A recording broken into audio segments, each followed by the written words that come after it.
Oh, hey. I just realized the show started. Turn that music off. I should have played the intro, but I didn't. Should I play the intro? Yeah, give me a second because I need to do something. I'll be right back. Ladies and gentlemen, coming to you live from the Lucky Dog studio in a hidden location somewhere in the upper Midwest of the United States of America, it's a brother making his own way but with all the wrong opinions. Welcome to the Morning Night Live with your host, the one and only P-Dog Knight. All right, I'm ready now. I just had to get my stuff together.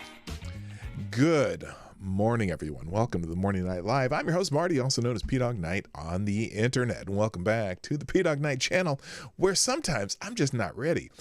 Yes, ladies and gentlemen, I am technically in the middle of vacation, but we're home for a couple days because we got to go to. We're still celebrating Lady Boomer's birthday. We went to Denver earlier in the week, saw Santana and Counting Crows at Red Rocks, which was amazing. I got to tell you, I'm not a big fan of the Counting Crows. They did a nice job. I didn't realize I knew a bunch of their songs. I just didn't know, some of these songs I didn't know that they were the band that sang them. But then Santana came on and just blew me away. And I'm not like a Santana super fan or whatever, but they came on and they played for like an hour straight. Song, mixing into the next song, no stoppage at all before they even said hello. And every song they played was some hit that he had that I'm like, oh yeah, this is Santana. Oh yeah, this is Santana. Oh yeah, that's right. I'm like, I knew every one of the songs. And the band was tight. The singers were awesome. Santana, 77 years old, just shredding Santana in his own Santana style, just like he was 25. And the atmosphere, you're in Red Rocks, there's this giant amphitheater outdoors. It was incredible. And I become a bigger Santana fan just after seeing him live. That and his band, oh my God. They were phenomenal. And he did one tribute to one of his friends as a cover, but everything else was Santana songs. And it was 2.5 hours before, they ended the show. And then they had an encore. We had to leave for the encore because, we had, Lady Boomer wasn't feeling well, but we just, oh my God, the concert was so good. And I tell you, if you get a chance to see Santana live, I highly recommend it. Even if you're not a fan, it was an amazing concert. So anyway, that was fun. Otherwise, I know there's been a lot of stuff going on since I shut down last Friday. Trump's interview with the National Association of Black Journalists. We had some hostages freed, which first of all, regardless of who's in office, I don't care. The fact that these people are coming home, and I grant it, the deal they made probably, wouldn't be the same as Trump would have done, but whatever. We are happy that some Americans who are probably wrongfully imprisoned are coming home. Congratulations to them. Now, there obviously some peripheral things we got to talk about surrounding that, but I cannot. I don't want to diminish the fact that at least they're coming home. You know what I mean? So we'll get into that. Actually, it's Friday, so we're gonna get into whatever you want to talk to. I'll try to pay attention to the chat more, but I'm loath to. Well, I'll criticize the Biden administration, whatever, because it's weird how some of this is all orchestrated, and how they're how they're hailing this as a great victory for Kamala Harris, who had nothing to do with it. But there's also there's a couple of funny things that I see trending because of it that also will make you go, oh, good Lord. So anyway, let's say hi to everybody and get this thing started. First in the chat today is The world is right again. Mr. Avocados Diablos is first. Who gets the bell? Also, good morning, GunFox61, our fantastic administrator. Wait, what's that? Oh, okay. Our fantastic administrator of the Discord server for the P-Dog Night channel. Good morning, also, Lord Stanhope, Tyre, Alexander, the Scourge. Also, good morning. Lateness will not be telling you I'm docking your pay. Well, I don't get... I don't really get paid for. I mean, I kind of get paid for this, but not really. But I appreciate you thinking about paying me. Good morning, also JB, Tyler F's in the house. Anon 1 2 3 is here. Good morning, Simic Magic. Lord, I said Lord Stanhope. Who else is here? GDSOB, what's up? I went to Common King's Slightly Stupid Dirty Heads concert last night, and it was dope. Okay, cool. I've never heard of any of those bands, but I'll have to pay attention if I see him coming up. Also, morning, Scribe Light Dog Thrapple. Oh, I should be. Oh my gosh, Scribe. I see your question. Okay, I'll honor the question because I haven't put up the Q&A yet. Here, let's put the Friday Q&A up. Friday Q&A. Ask me anything. There we go. We'll start that up. So now, and I know someone's going to put a filler in there for me. That's good. Oh, I should probably finish saying hi to everybody too. Also, who else is here? I see. I said hi to Scribe Light Dog Thrapple. And Woodcut is in the house. Nice to see ya. So anyway, we'll just give you a hint of the question answer section of Ask Me Anything. Oh, good. That's the right link. And I hope they fix the other one so that I don't get the. Here, we'll pin this too. So Scribe asks, could you please name the sea witch you made a bargain with to get that sultry voice of yours? Asking for a Scribe Light. Well, I got to tell you, I know I'm kind of in sultry voice mode as opposed to screaming like a banshee mode. Oh, good Lord. Why is this not working? What is going on here? I hate it. I don't know how to permanently fix that. Let me fix that because that's not how it's supposed to sound. Hang on a second. I do not like that alert. I like my special alerts. Oh, we have some breaking news. Okay. Oh, good Lord. We got an opinion piece about the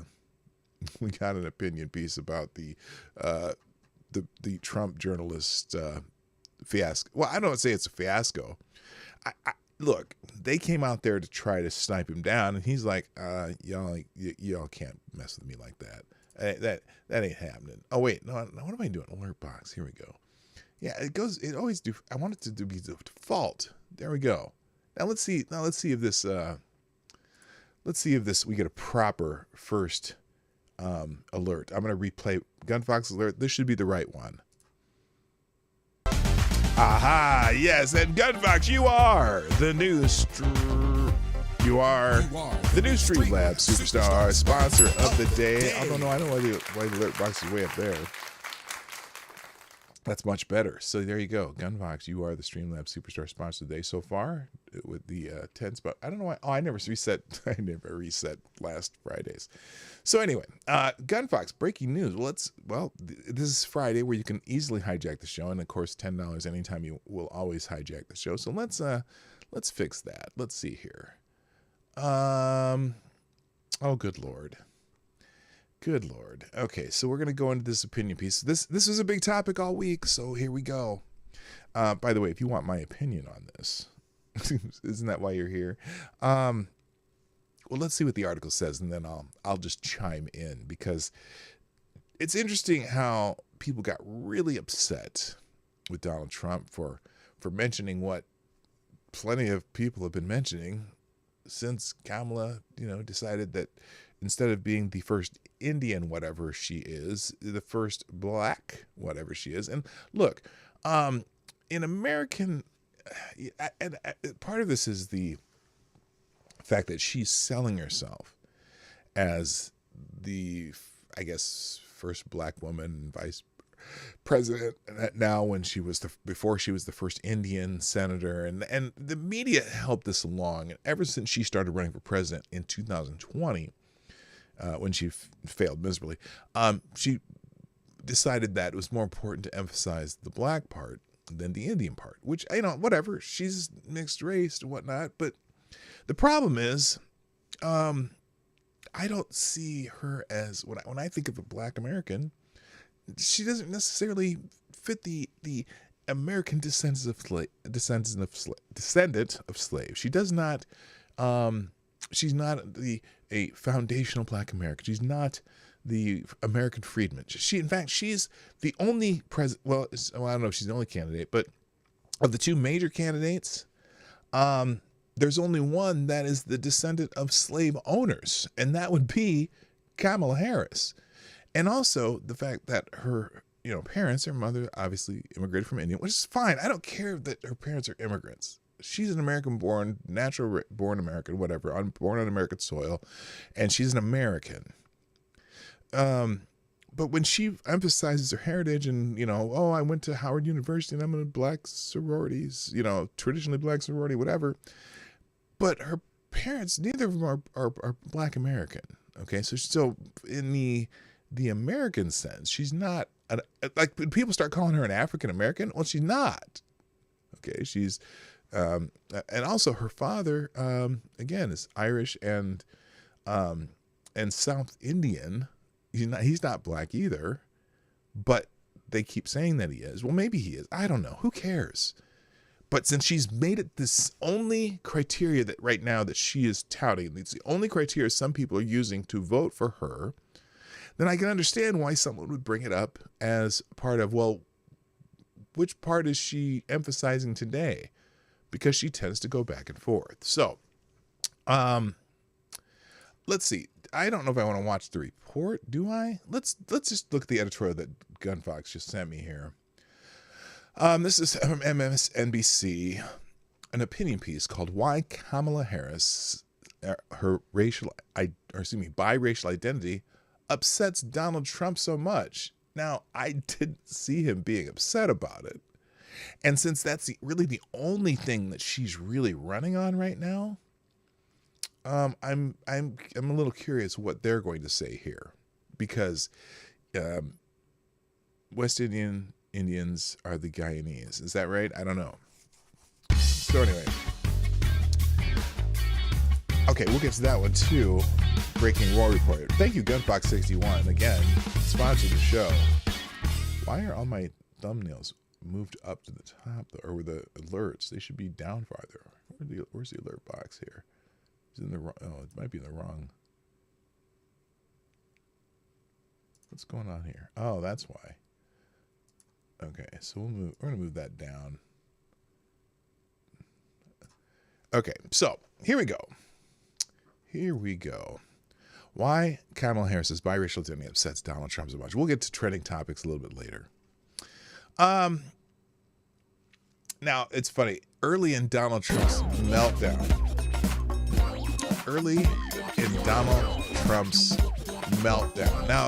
Now it's funny to me that they call it a meltdown.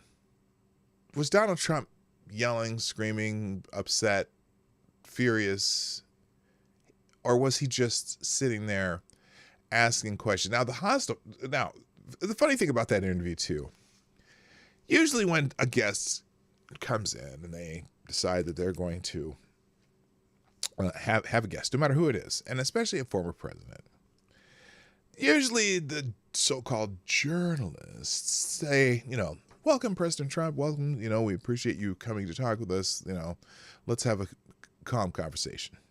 Nope, that's not what happened here at all. She literally, he sat down and she jumped into that DEI question. Now, if I were going to answer that DEI question, and because she said, well, some of your supporters are saying that she's a DEI candidate and blah, blah, blah, blah, blah. Well, let me ask you something. How did Joe Biden choose his vice presidential candidate? He told us how he was choosing. Remember that? Remember when Joe Biden was campaigning and before he chose Kamala Harris? What did he say? That I'm going to choose a black woman. And then he chose Kamala Harris, which was a little ambiguous, but that's okay. That's how he chose her. He didn't say, I'm going to try to find the best person job and do this and then I'm the qualifications, yada, yada, yada. No, he said, I'm going to choose a black woman. Same thing he did with the Supreme Court. I'm going to appoint a black woman. That's because reasons. So his final three candidates were all three black women. And fine, I don't care. They probably have lovely judicial careers. But if Joe Biden makes that statement, then maybe someone's going to say, well, I can see why someone might say that's a strictly a DEI reason to choose someone. Now, I'm not saying that, most DEI jobs go to white women, but whatever. So it's if people are saying that, if that's what my answer to that woman would have been. I'd have said, well, okay, that's a great question. What was Joe Biden's reason for choosing Kamala Harris? He made it perfectly clear. So I understand that. And how much I hate the DEI framing of everything as DEI because there's a black person in a position of power. Just because if I see a black pilot, I know that pilot had to go through at least pass the flying test to get to be a pilot. So, whether there was some program that got him in there or not, you got to pass all the shit to get to be a pilot, or you're not going to be flying a plane. At least I hope that's how it works. But anyway, let's go to this article. By the way, thank you, Ty Alexander, dropping a tray. And thank you, Gunfox, dropping another Hamilton in the tip jar with another article that we'll get to. Tyre says, it is a homograph. She is black skin color, but not black culturally. So she isn't lying because she's talking about skin color and not culturally. Bitch is playing a word game, and most people don't make the distinction. Fuck that bitch. Well, that's that's one way to put it, Tyre, and thank you very much. I appreciate your response to the show. Well, no, because not everyone with brown skin is considered black, though. I mean, there are plenty of Mexican and Latin American people who have darker skin than Kamala Harris, but we don't call them black. There are people from India, which is most of her family and most of her heritage, which is also, we don't call them black either. So in a way, other than the fact that she went to Howard University, why and whatever, but that doesn't make her black. That just makes her someone who went to Howard University. But culturally, too, her history, she was born in San Francisco with this very radical parents, politically radical parents, not, they're probably good parents because they raised a daughter who made it through law school. So I'm not knocking them for being bad parents. They're good parents. But then when their parents separated, Mom took her to Toronto. She grew up in Canada for the most part. And that's why I always laugh because, all of her past, most of the past stories about Kamala Harris have been about her Indian heritage and how she grew up in, they had all this traditional Indian stuff, and she used to go visit India to visit her grandfather and all this other stuff.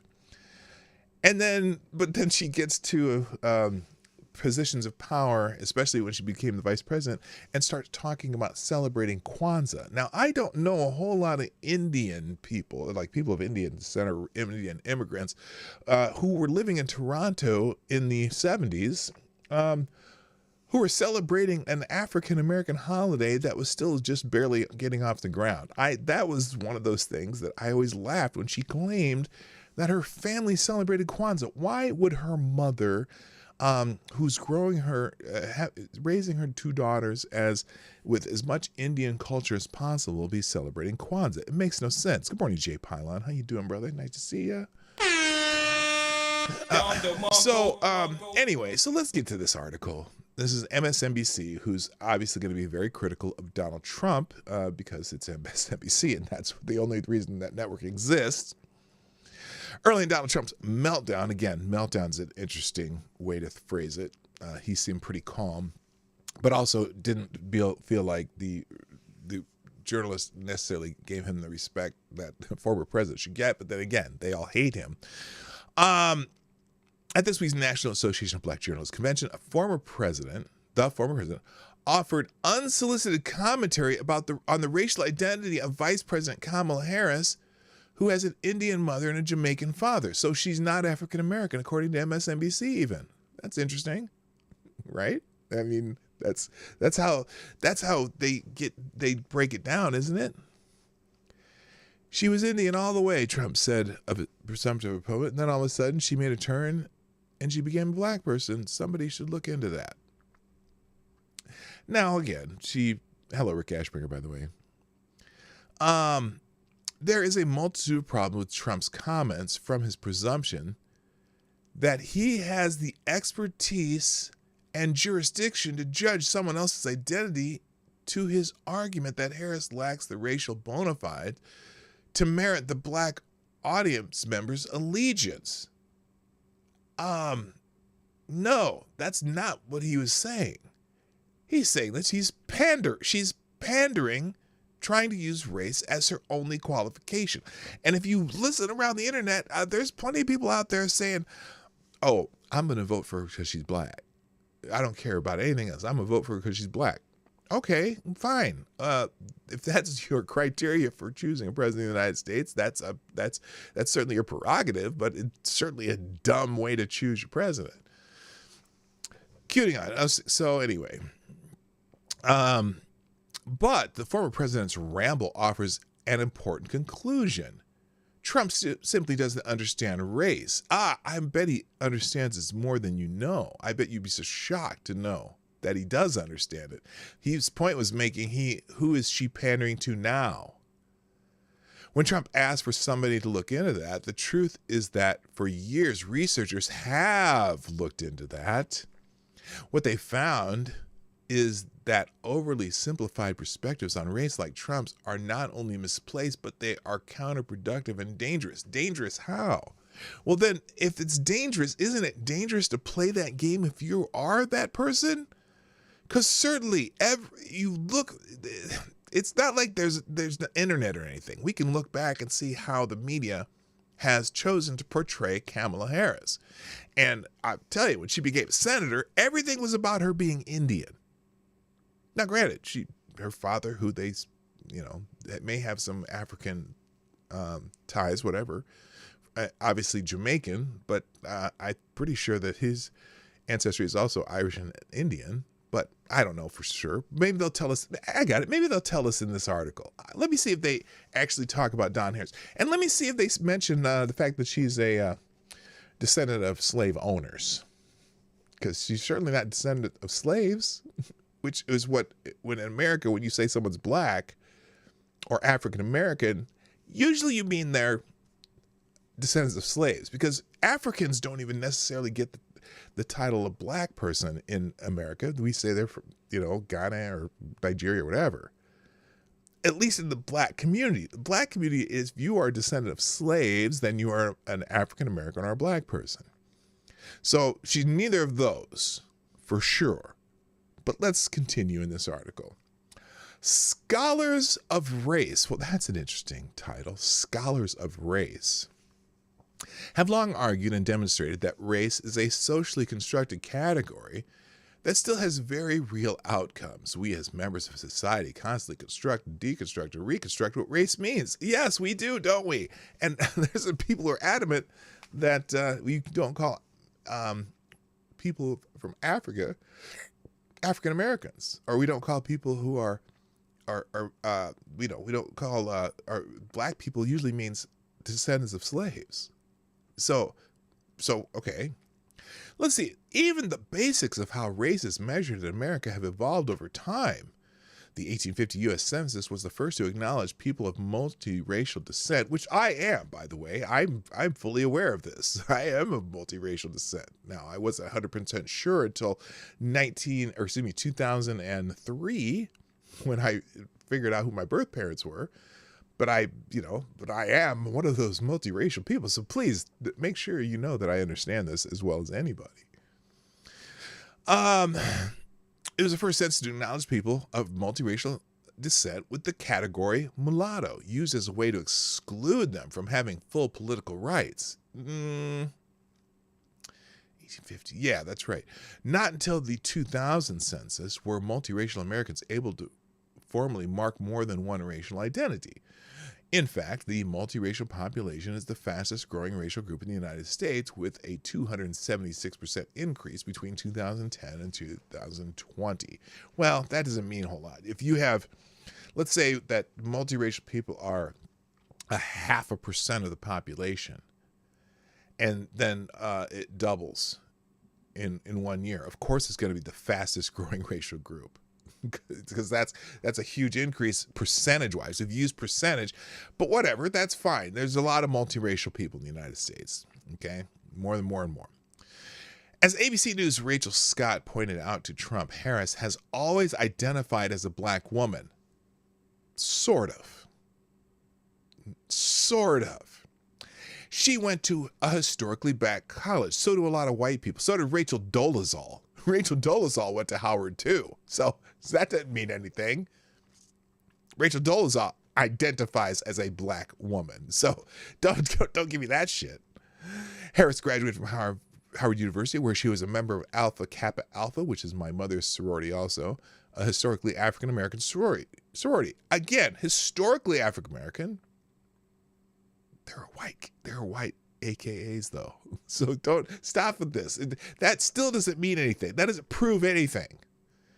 But in Trump's worldview, you're either Indian or you're black. You cannot be both. Is that no. That wasn't the point he was making. The point he was making is, who is she pandering to now? What identity does she think will get her the most advantage? Okay, that's what he was saying, and that's how I take that. Because, and believe me, he's not the only one who thinks that way. In fact, the only person there are plenty of black people who've made the same point. This is ironic considering his running mate, Senator J.D. Vance, is the father of 3 biracial children, Indian and white. Trump doubled down on this sentiment after the National Association of Black Journalists interview. At his rally in Harrisburg, Pennsylvania, that same day, his campaign displayed a graphic quoting Harris as having referred to herself as the first Indian American senator. Which, of course, she was, and which, of course, does nothing to disprove her blackness, because she is both. Well, it's interesting, because when you say blackness, don't you use, because if you say whiteness, you say, oh, kind of culturally white, this and that, blah, blah, right? Well, if you say blackness, don't you mean culturally black? But she's, now maybe she became culturally black at Howard, but she wasn't before then. She was culturally Indian. Although her family had ties to the Black Panthers and a bunch of other stuff. So anyway, Trump fails to grasp what census takers recognized more than 2 decades ago, and what Walt Whitman, they're citing a white guy, wrote 2 centuries ago. We contain multitudes. Harris is Indian. Harris is black. This isn't a contradiction. Unless you ask the people who are really into the ADOS community. You know what I mean? It was like the Tariq Nasheeds of the world. That's, it's not so cut and dry. And also the fact that is her father black? Now he's Jamaican, or he grew up in Jamaica, but is he black? I don't know. Maybe there's, and again, there could be again, when we say black in America, we usually mean American descendants of slaves. But, so that's interesting. Trump's recent comments mark but one in a series of episodes showing he shares a misunderstanding, all too common even in today's increasingly diverse and multiracial society, the hyper-essentializing of race and other social Oh my God! Wait a minute. The hyper-essential... what did they say here? The hyper-essentialing of race and other social categories. Didn't almost immediately after Kamala Harris came out to be the presidential candidate for the Democrats as they anointed her, didn't they immediately have a bunch of Zoom calls specifically for specific race and gender? They had the black woman call for Kamala Harris. They had the white woman call for Kamala Harris. They had the black man call for Kamala Harris. And they had the white dudes for Harris call. You singled out specific race and sex, and you're talking about the hyper-essentialing of race and other social categories when you segregated your own campaign calls based on race and sex? Make it make sense. Make it make sense. Good Lord. Researchers describe essentialism as seeing particular qualities as being intrinsic or inherent to a particular group of people. Oh, is that why she's code switches so hard when she's in front of a black audience? Because she's seeing particular qualities as being intrinsic or inherent to a particular group of people? She drops that fake ass accent she tries to do, when she's trying to sound more black. These beliefs, all women are bad at math, start to form in early childhood and could further solidify as one ages depending on one's further socialization. Trump's false confidence in the essentialized either-or nature of identity leads him to believe that once he knows what you are, he'll also know how you think and act. No. That is describing Kamala Harris.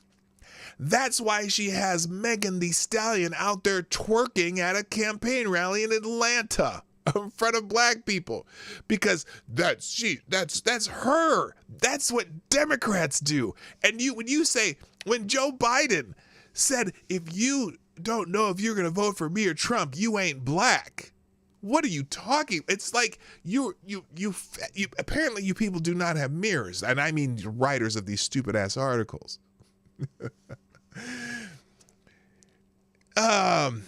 It opens the door to thinking that Jewish voters who opt for his opponents are bad Jews. His frequent claims about the monolithic notion of black jobs. You mean any job that's in an area with a lot of black people? Because that's where they're sending all these illegal immigrants. They're not sending them to the Upper East Side of New York City. No, they're sending them to the Bronx. They're sending them to the South Side of Chicago. They're sending them to the black areas of Denver or the Hispanic areas of Denver. That's when you say black jobs, yeah, if you've got a bunch of people flooding into an area full of black people, and all of a sudden they're working in all the, the fast food restaurants and all the, labor jobs or whatever, then you are taking black jobs. That's what black jobs are. And referring to anyone who criticizes Israel, including Senate Majority Leader Chuck Schumer, as a Palestinian, even if Schumer is born in Brooklyn. Acknowledging the existence of multiracial identities completely scrambles this perspective and accepts the stereotypes that Trump holds close to his heart. Really? Because Trump was pretty popular with black people before he ever ran for president. I'm just saying. People who claim more than one identity without being disingenuous can claim more than one identity without being ingenuous. Really? So now are you saying that I'm claim both black and white since my parents are I can claim Nigerian and Irish, even though that's just basically my parents' heritage and really tells you nothing about me. I'm just a black man from Omaha, Nebraska. Sorry, I stole that line from Uncle Hotep. He always says, I'm just a black man from Exeter, Pennsylvania. Anyway, our identities are not limited to those labels others apply to us. No, they're limited to the labels you apply to yourself. And pretty much until she ran for president, she didn't spend a whole lot of time talking about her black side. When she was the the attorney general in the state of California, she didn't spend a whole lot of time talking about her black side, but every interview, every think piece written about her was talking about her Indian identity. And I don't care. It's, again, the only reason it comes up is because she's using it as a qualification and not as just, oh, a matter of fact, yes, this is my heritage. She's using it as a qualification because she doesn't really have anything else. Okay, she hasn't done anything as vice president. Her only thing that she was in charge of, or at least, she claimed she wasn't the border czar, but the fact that Biden sat there in front of reporters saying that I'm putting Harris in charge of this may make it a fact that she was in charge of at least some aspect of immigration, which they failed miserably. Anyway, the individuals share identities cannot be expected to all think, act, or vote the same way. Really? Because you think they should? Really? Wait a minute. Wait. Listen to this line again. Our identities are not limited to those labels others apply to us. Individuals who share aspects of their identities, whether race, gender, religion, or otherwise, cannot be expected to all think, act, or vote in the same way, except you would tell us that black people need to vote for Democrats. That's a funny that they would say this. And what do they say about black Republicans? Oh, Uncle Tom's, Coons, this and that, and blah, blah, blah. Not voting for your own interests. Oh, really? It's funny. You expect all of us people who identify as black to vote the same way. You think we should vote for Kamala Harris because she claims to be black, if she claims to be black, I don't give a shit. You certainly expect that we should vote for her, though, don't you? That's funny. It is likely too late for Trump to accept or fully grasp that millions of Americans are multiracial. Hey, dumbasses. He can go look at his vice president's nominees' kids and know that people are multiracial. You are an idiot. This is just so funny. But we hope that his racist comments, they weren't racist. They were asking a question why she emphasized one or the other at any given time, will prompt other Americans to think more flexibly about our identity. So there you go. That's special. Thank you, Gun Fox. I know you wanted me to rant more, but I had to be more thoughtful on that one. I wouldn't want to be, labeled a racist or anything.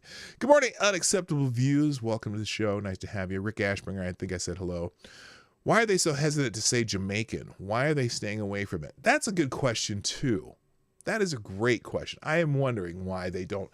So, because they're in their world, okay, in their world, they would be very specific that she's Jamaican American versus or Jamaican and Indian American as opposed to Black American. Because again, Black American means American descendant of slaves. All right, let's move on. Gunfox has another article for me. Let me do some trending topics first, and then we're going to go, oh, goodness. Interesting. I just saw what it was, and we're going to definitely get to that. Let's go through what's happening in X, the app formerly known as Twitter. But before I do that, I want to thank a few people here. Thank you to, okay, I got, by the way, I did some tweeting while I was, during downtimes, and I got people upset with me about the kind of the etymology of they, them, use it as an individual pronoun, which it really never is. When you use a hypothetical they, you're really talking about all of the people who could fit this hypothetical, not even though you may be speaking in a singular sense. So when you say, for example, if someone makes a cup of coffee and they don't put the right amount of coffee grounds into their Keurig, you might get a weak cup of coffee. They might get a weak cup of coffee. Now, when I'm talking that way, and I'm speaking of a potential individual, right? But when I use they, I'm not using it as a singular person. I'm saying all of the people who could possibly fit this criteria of making up a cup of coffee, they all would have this same problem. It's not a singular usage of the word they. So thank you for the English lesson. Okay, let's see. Thank you, Scribe Light, and Tribute Liberty, and Sure You Gospel, and everyone else. Oh, no, this is wrong. This is wrong. Okay, I'm missing it. Scribe retweeted the show. Well, thank you, Scribe. I appreciate you, brother. All right, some trending topics. We'll go through this quickly. Today is the most important day of the year. in some circles, I would say. Today is International Beer Day.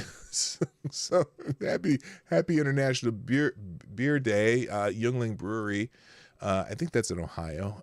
Cheers to the world's favorite holiday, International Beer Day. I'm going to yes, it is happy International Beer Day, everybody. Cheers to the connections across the globe celebrating International Beer Day. Let's toast the art of and craft of brewing, the story shared over pints, and the brewers who bring us together. What a great toast for International Beer Day. So I don't know who CloudClicks is. All right. Also trending. I'm going to go down these. Oh, by the way, this was interesting. Today is also the anniversary. Actually, this is yesterday, but of the greatest moment in radio history, according to Scott Pinsker at PJ Media. It's the day that Rush Limbaugh's show was syndicated. If you weren't listening at your radio on August 1st, 1988, then you missed something revolutionary. This was so groundbreaking, so monumental that it's impossible to overstate the enormity of its impact. It changed everything.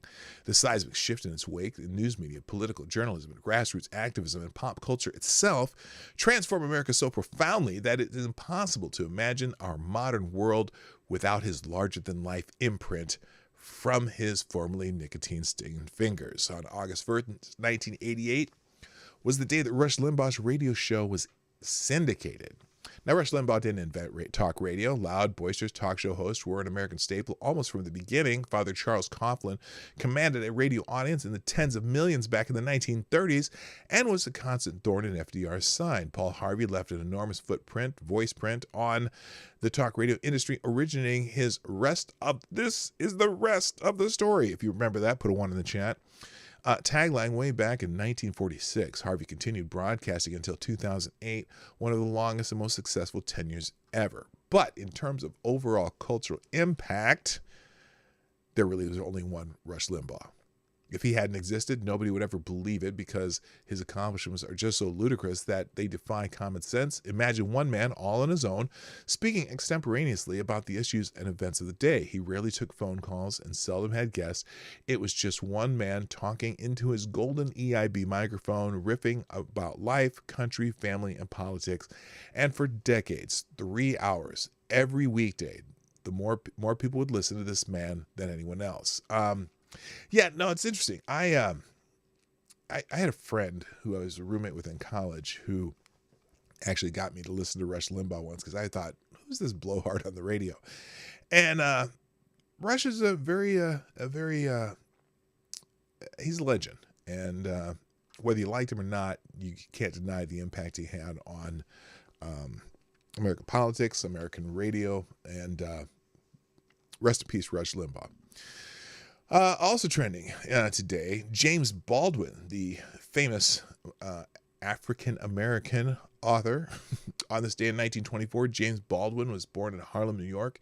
He later became one of America's legendary literary voices, interrogating themes of racial and sexual oppression in America. Baldwin is regarded as one of the foremost writers and public intellectuals of the 20th century. And I agree with that. I didn't necessarily agree with everything I've read about him or about his writings, but definitely a huge influence on especially the civil rights movement. And so happy birthday posthumously to James Baldwin. Interesting because he was a humanist, and I can't remember a whole lot of things, but here's an example of James Baldwin speaking. And again, he's a civil rights and icon, and so I don't agree with everything he says, but he's definitely one of the literary giants in the 20th century of America.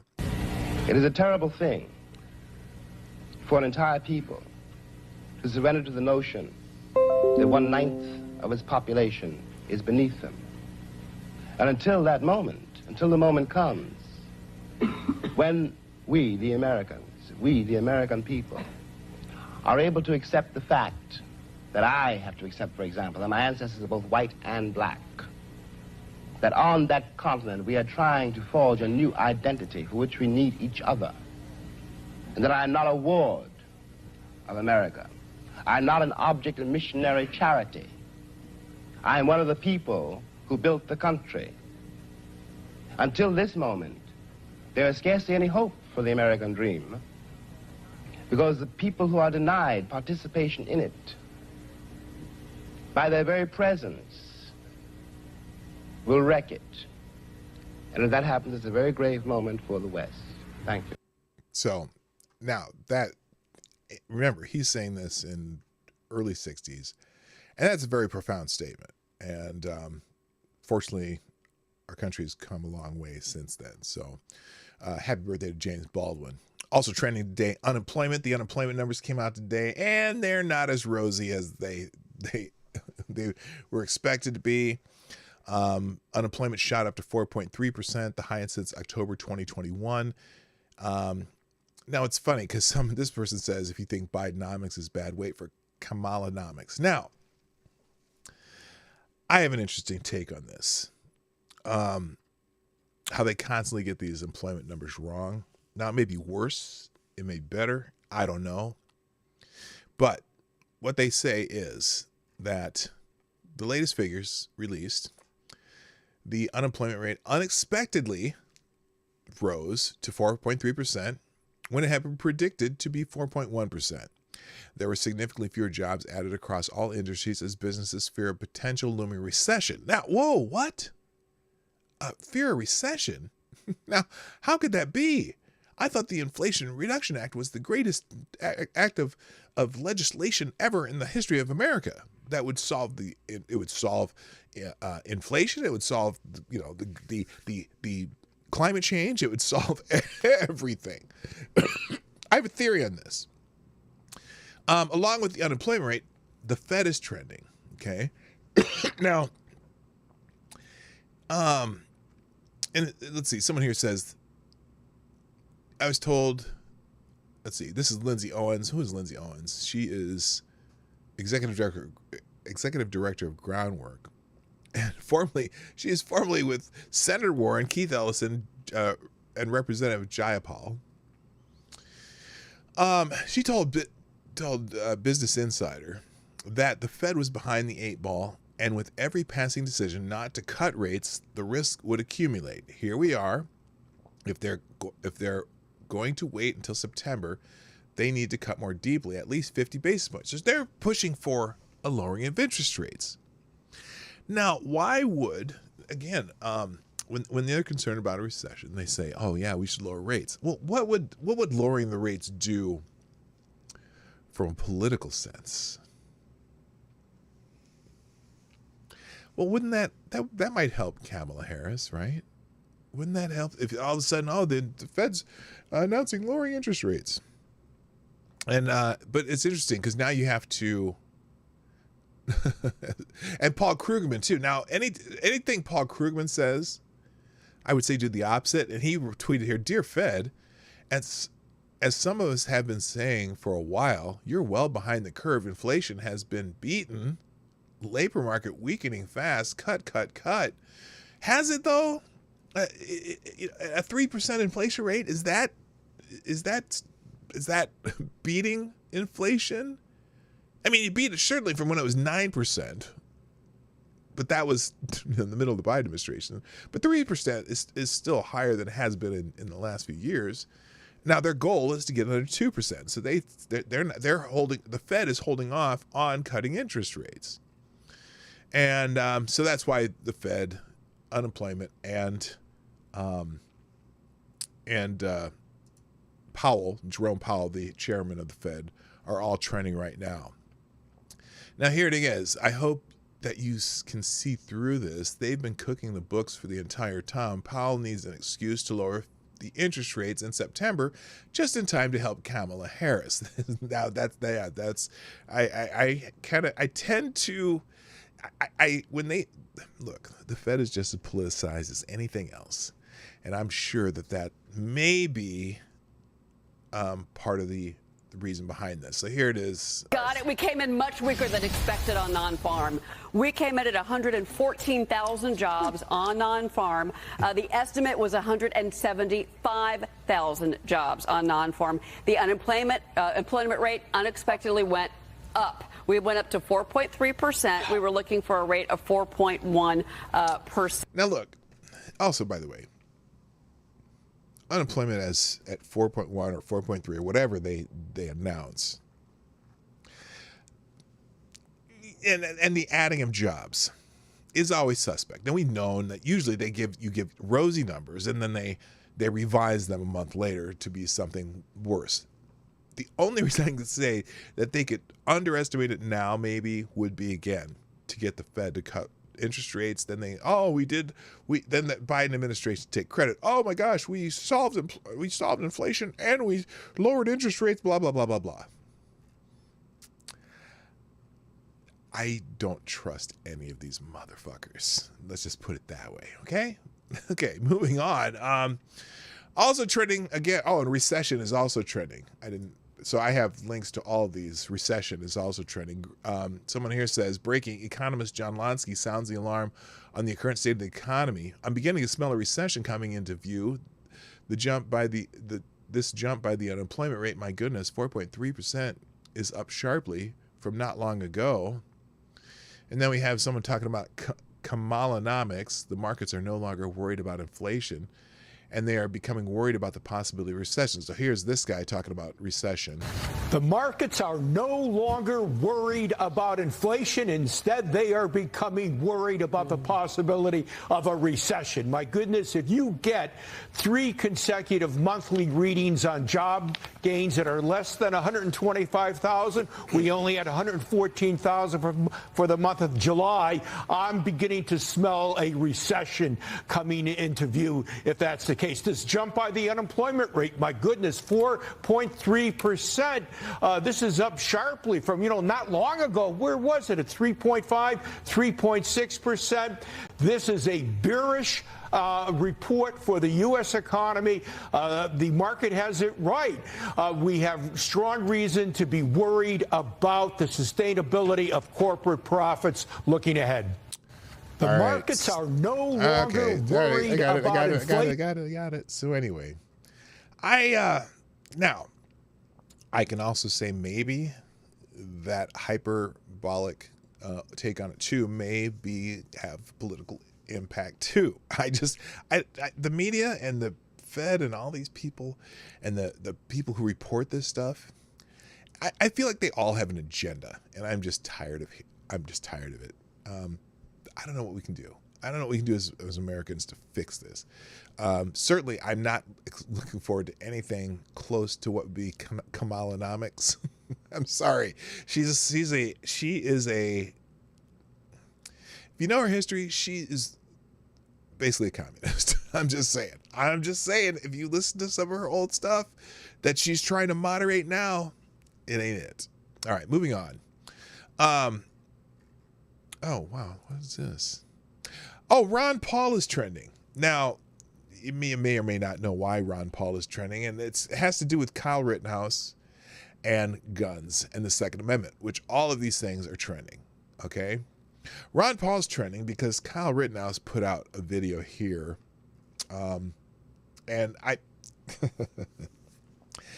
people panicking over what he says here is odd. So let me give you a statement from Kyle Rittenhouse first, and then see if we can, we'll figure this out. Here we go. This is Kyle Rittenhouse talking about who he's going to vote for in 2024. Hi, I'm Kyle Rittenhouse, Outreach Director for Texas Gun Rights. A lot of people are upset that I said I'm going to be writing in Ron Paul for President of the United States. And that is true. I will be writing in Ron Paul. Unfortunately, Donald Trump had bad advisors making him bad on the Second Amendment, and that is my issue. If you cannot be completely uncompromisable on the Second Amendment, I will not vote for you, and I will write somebody else in. We need champions for the Second Amendment, or our rights will be eaten away in a writing each day. I support my decision, and I have no takebacks. All right, Kyle, that's fine. My question is, now there's 2 questions you can ask. One, do you think which major candidate who's actually on the ballot would be better for the Second Amendment, Donald Trump or Kamala Harris? Let me hang on. This is going to play for a second, so there we go. Certainly that would be the case, but there's a lot of people super upset about this.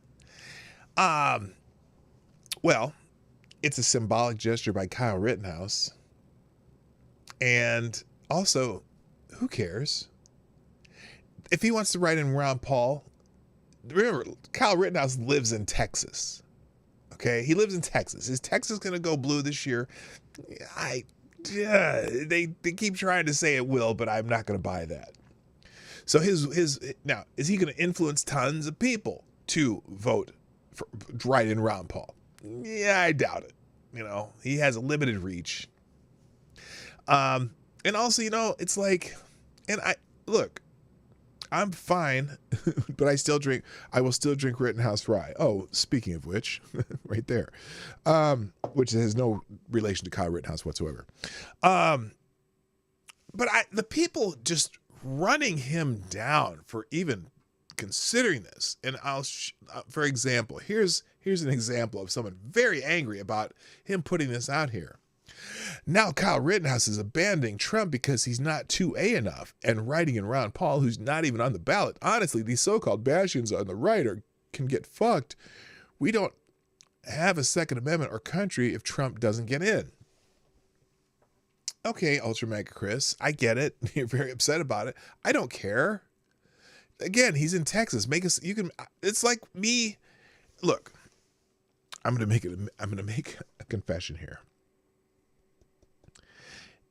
In 2008, I voted for Barack Obama. Not because I really wanted Barack Obama to win. I didn't give a shit because I live in Minnesota. My vote didn't mean shit in Minnesota. There was no way Barack Obama wasn't going to win Minnesota. But that was the John McCain year. And you will never, there's two things that happened in 2008 that I thought about when I actually wrote down my ballot. One, my vote doesn't matter yet. This year I'm not voting for, I'm definitely not voting for Kamala Harris because, remember, I didn't vote for Trump in 2016 either. I voted for a rock. But two things happening. One, I'm never going to go for John McCain because he's a shitbag. May he rest in peace, however.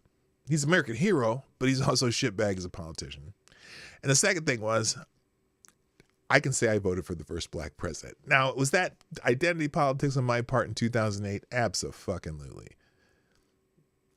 I didn't vote for him in 2012. That's for damn sure. Because look, even though it would have been a throwaway vote to vote for him or against him, but I went back to my own principles because I really didn't want Barack Obama to win in 2008 either. But I knew that I could say I voted for the first black president. That's history. That's about it. That's the only reason. And what did it get me? Nothing. So maybe some scorn from people who just heard what I just said. Anyway, so again, people just losing their mind. A vote for Ron Paul is a vote for Kamala Harris.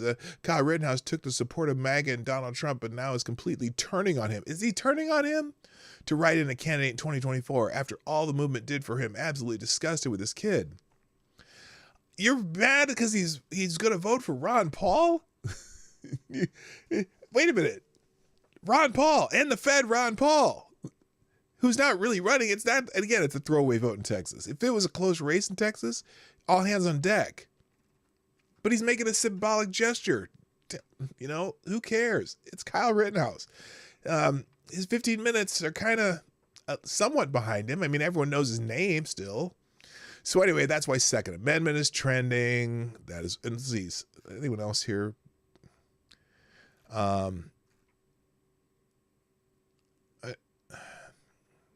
By the way, again, we don't want Kamala Harris in for that reason either. For everyone who says she never said she would ban guns with an executive order, here you go. Please retweet and follow me if you want to protect and pass on the blessing of the Second Amendment. This is authority to issue that executive order. You have said that you would take executive action on guns within your first 100 days, including banning imports of AR-15 assault weapons. That's right. President Obama, after Sandy Hook, more than 23 executive actions, and yet here we all are today. In recent days, former Vice President Biden has said about executive orders. Some really talented people are seeking the nomination. They said, I'm going to issue an executive order. Biden saying there's no constitutional authority to issue that executive order when they say I'm going to eliminate assault weapons, saying you can't do it by executive order any more than Trump can do things when he says he can do it by executive order. Does the vice president have a point there? Some things you can, many things you can't. Let's let the senator answer. Well, I mean, I would just say, hey, Joe, instead of saying no, we can't, let's say yes, we can. Let's be constitutional. She's so crazy. Yes, we can, because You have said that. Okay, so anyway, she would try to ban guns by executive order. That's a fact. All right, so all right, moving on. No, Anna Lynn, good morning. No, you didn't miss all the news. There's plenty of news. And I'm just going down it's Q&A day too, so make sure to get your questions out. I'll probably do that in about 10 minutes. We'll just get through trending topics. I have some other articles open. I'll leave Ace's aggregator open too today, since I'm not going to get to a lot more articles. And I got to get one more gun. I will do Gun Fox's article here too. Some other breaking news. Morocco is trending. Now, I was wondering, apparently there's some Olympic news going on, and Morocco is trending because the United States played Morocco. And apparently during the game, some jackhole ran across the field waving a Palestinian flag during the Morocco versus Iraq match at the Olympics in an act of resistance to sports washing. I don't know what that means, but he has been detained since the police did show up and in Nice. Also, apparently, there was some bad call in the United States versus Morocco soccer game, and I don't know. I don't care. Other Olympic news, though, this is interesting. A lot of people are talking about, and this is, let's see, some here. This is it. Must watch. Nathan Harriel, the United States, clumsy tackle gives Morocco a penalty kick. Morocco led 1-0 after 30 minutes. Did anyone know who won that match? Hello, Renee Mann. Anyone know who won that match between the U.S. and Morocco? I have no idea. So, are the Americans going to make it into the medal round? Probably not.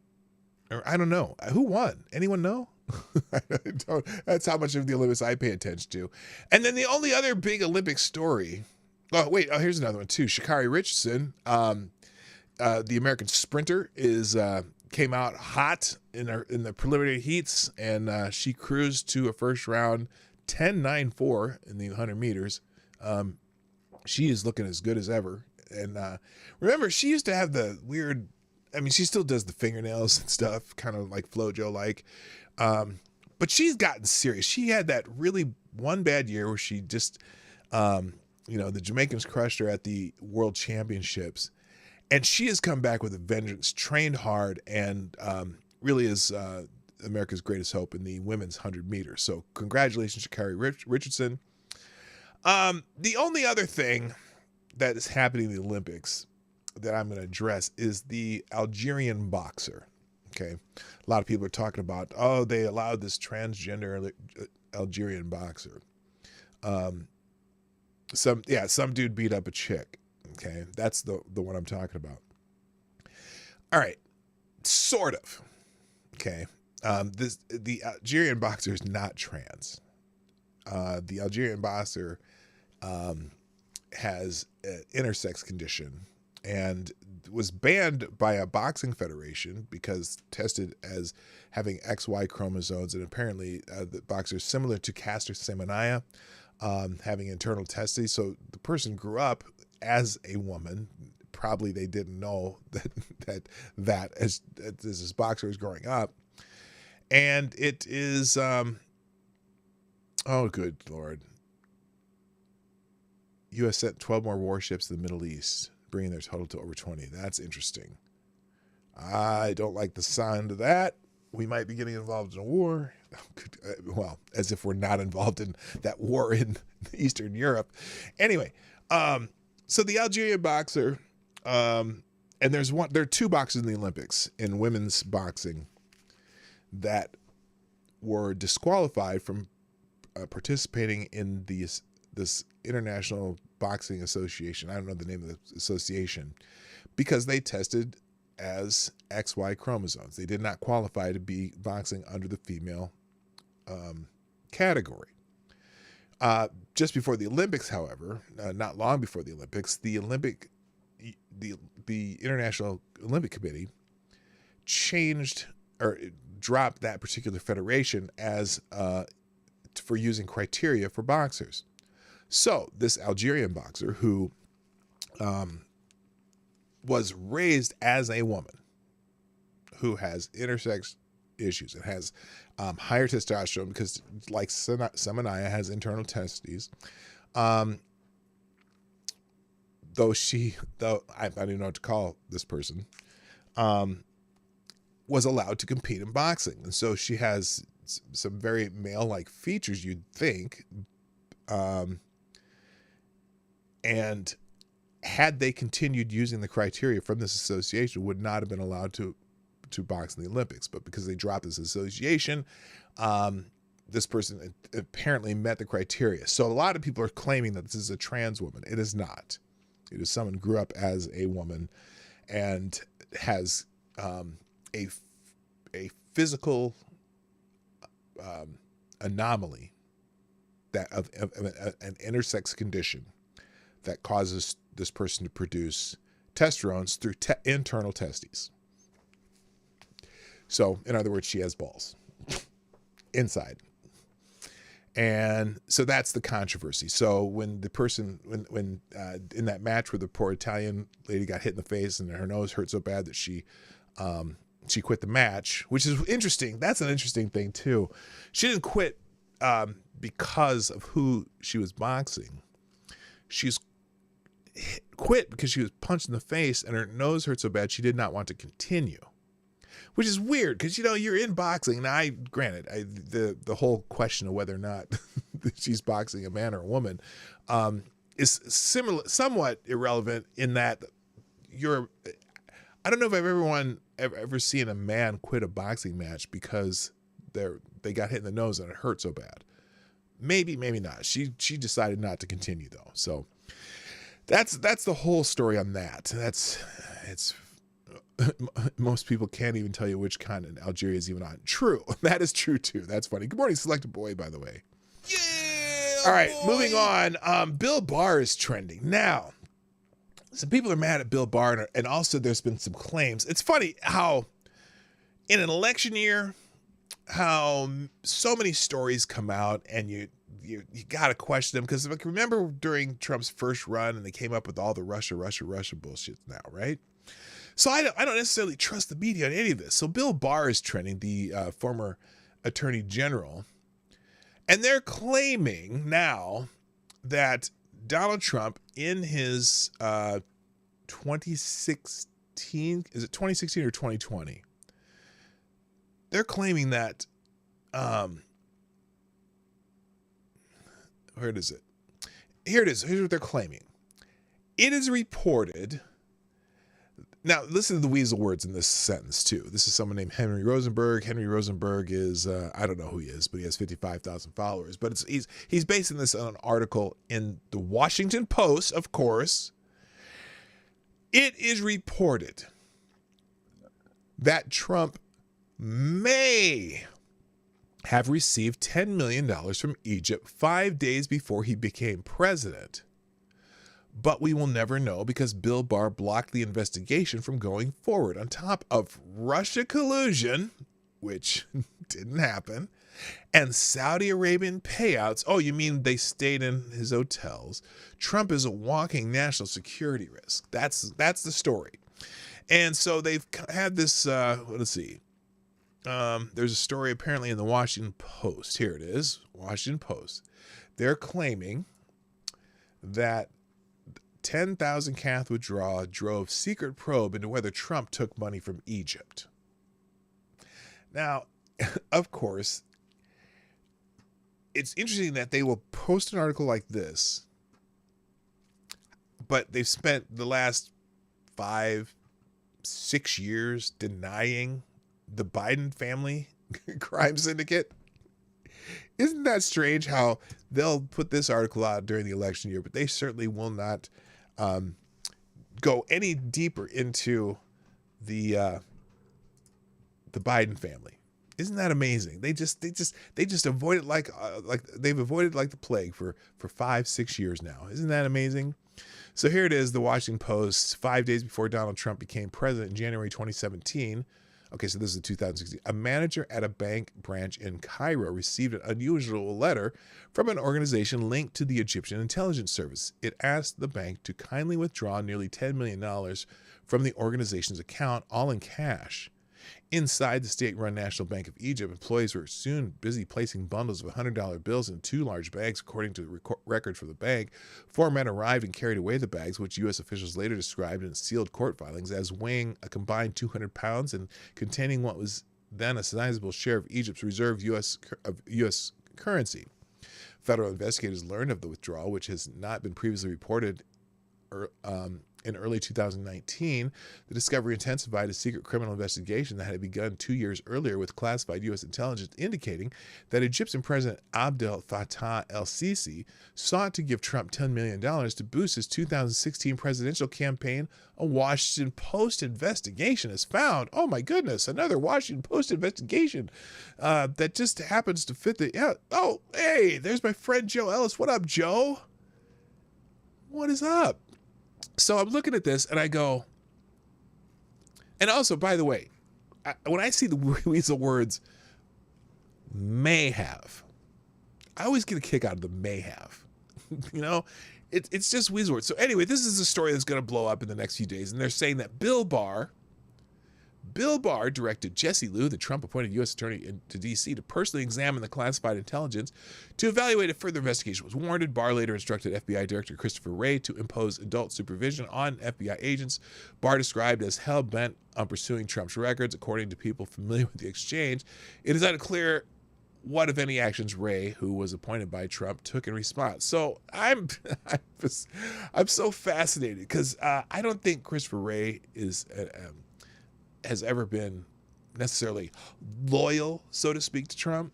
And then, so now this is the Washington Post expose. So this is going to be the story that supposedly blows up. And it's funny because every time they've done one of these stories, has it ever really turned out to be what they say it is? Not really. Not really. So anyway, Joe, my friend, this is my friend from college, one of my former college roommates and one of my best friends in the world. If you were to be a bouncer at a concert, do you think anybody could smell worse than the alive lead singer of INXS? Yeah, that should go in the Q&A section, by the way. But yes. Oh my gosh. Okay, I think I've told you that story on this. When we were in our mid-20s, a friend of mine at the Ohio State University, or not, I'm sorry, not the Ohio State University, excuse me, the University of Michigan. He went to Ohio State, but this is at the University of Michigan. We went to the Iowa-Michigan football game when Iowa, I think, was ranked number 1, or no, Michigan was ranked number 1. One of them was ranked number 1, and one was ranked number 2. Okay, and he worked in the athletics department and had many, many connections. So not only did we get to go to the football game, but we got to wear recruit badges so we could watch the game on the field or in the front row behind the players. And that night he said, hey, how would you like to go see INXS's world tour opening show? And we'll just hire you as bouncers and you can just be in the front of the concert and watch INXS open their world tour. This was the Kick tour. Remember, that was Kick. Dun, dun, dun, dun, dun, dun, dun, dun, dun. I need you tonight. That tour, right? So we're literally, our backs are to the stage and we're at this concert, INXS. And my friend here, Joe, in the chat said, you smell that? I'm like, smell what? Michael Hutchins, the lead singer of INXS, was often come to the front of the stage and he smelled like a fucking, I don't know, describe. He smelled like a pig farm full of dead pigs. And it was terrible. And he smelled so bad. And we're just like, oh my God. It's the worst smell you ever had. Oh, I got to pause for a second. I need to say, are you heading out? Yeah. I'm saying goodbye to my lovely bride. Okay, I'll see you up there. Let me see. I'll see you up there. Bring a watermelon? I can get one. Yeah. I will do that. And with some cherries? I'll do that too. Okay. All right then. So he smelled so bad, and it was just like, oh, please stop coming over here. So anyway, that's the story about that. So welcome, Joe. Nice to have you here. All right. All right, let's move on. Also trending right now, Peter Baker. This is, people are mad at Peter Baker. See, oh, by the way, so this hostage thing, right? It's look, we'll celebrate any time we can get Americans out of a hostage situation. But someone named Peter Baker is getting the ire of the left wing of the political spectrum right now. And hang on. Excuse me. And here's why. Let's just go into X again, the app formerly known as Twitter. This is someone named Peter Baker. Biden made a key call to Slovenia's prime minister to seal the prisoner swap 97 minutes before abandoning his re-election campaign. Even Jake Sullivan, who patched through the call, did not know Biden was about to drop out. So he's just reporting on when this happened.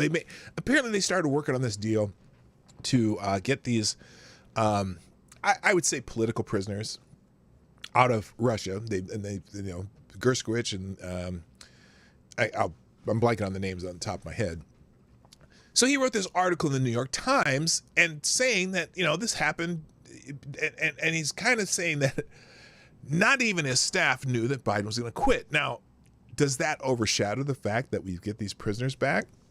I don't necessarily think so, but there are people very angry that he even dared mention that. Someone said, let's see, what is this? This is why we won't watch your show anymore, whoever S. Ruley is. Biden's accomplished more in 4 years than any other president in my lifetime. Lame duck. That's because Peter Baker called him a lame duck president. Here it is. Here's what's pissed him off bigly. Oh my God. They're calling it some bad Nazi. Thank you to our loyal viewers. MSNBC sees surge in viewership as 2024 presidential race takes major shift. What is this?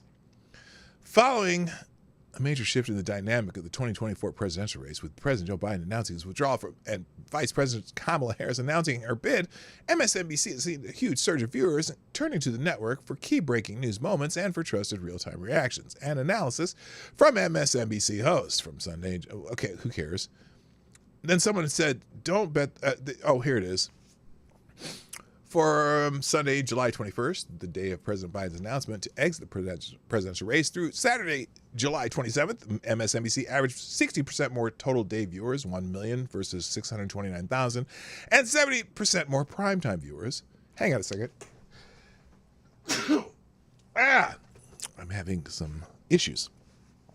Average more 60% total viewers, 60% more viewers, and more primetime viewers, 1.7 million versus 1 million, than during the prior 3 weeks. Among adults 25 to 54, MSNBC had its highest rated week in 12 months. 25 to 54 primetime viewers doubled compared to the first 3 weeks. So someone says, don't bet the farm on it. Lawrence can't carry the whole goddamn network himself. By the way, MSNBC can stick Peter Baker back up their ass where they found him. So people are, now let me ask you something. I don't watch MSNBC. Is Peter Baker like, did he take it for Joy Reid or something? Because is Joy Reid still there? I don't even know.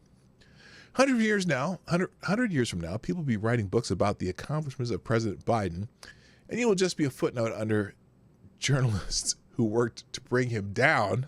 Wait a minute. Maybe this is what got him pissed off. Oh, this is the article again. Let's take a look at this article, and then we're going to get to Gunfox's article. Then we'll do Q&A. Hang on a second. I have to do some. There you are. Oops.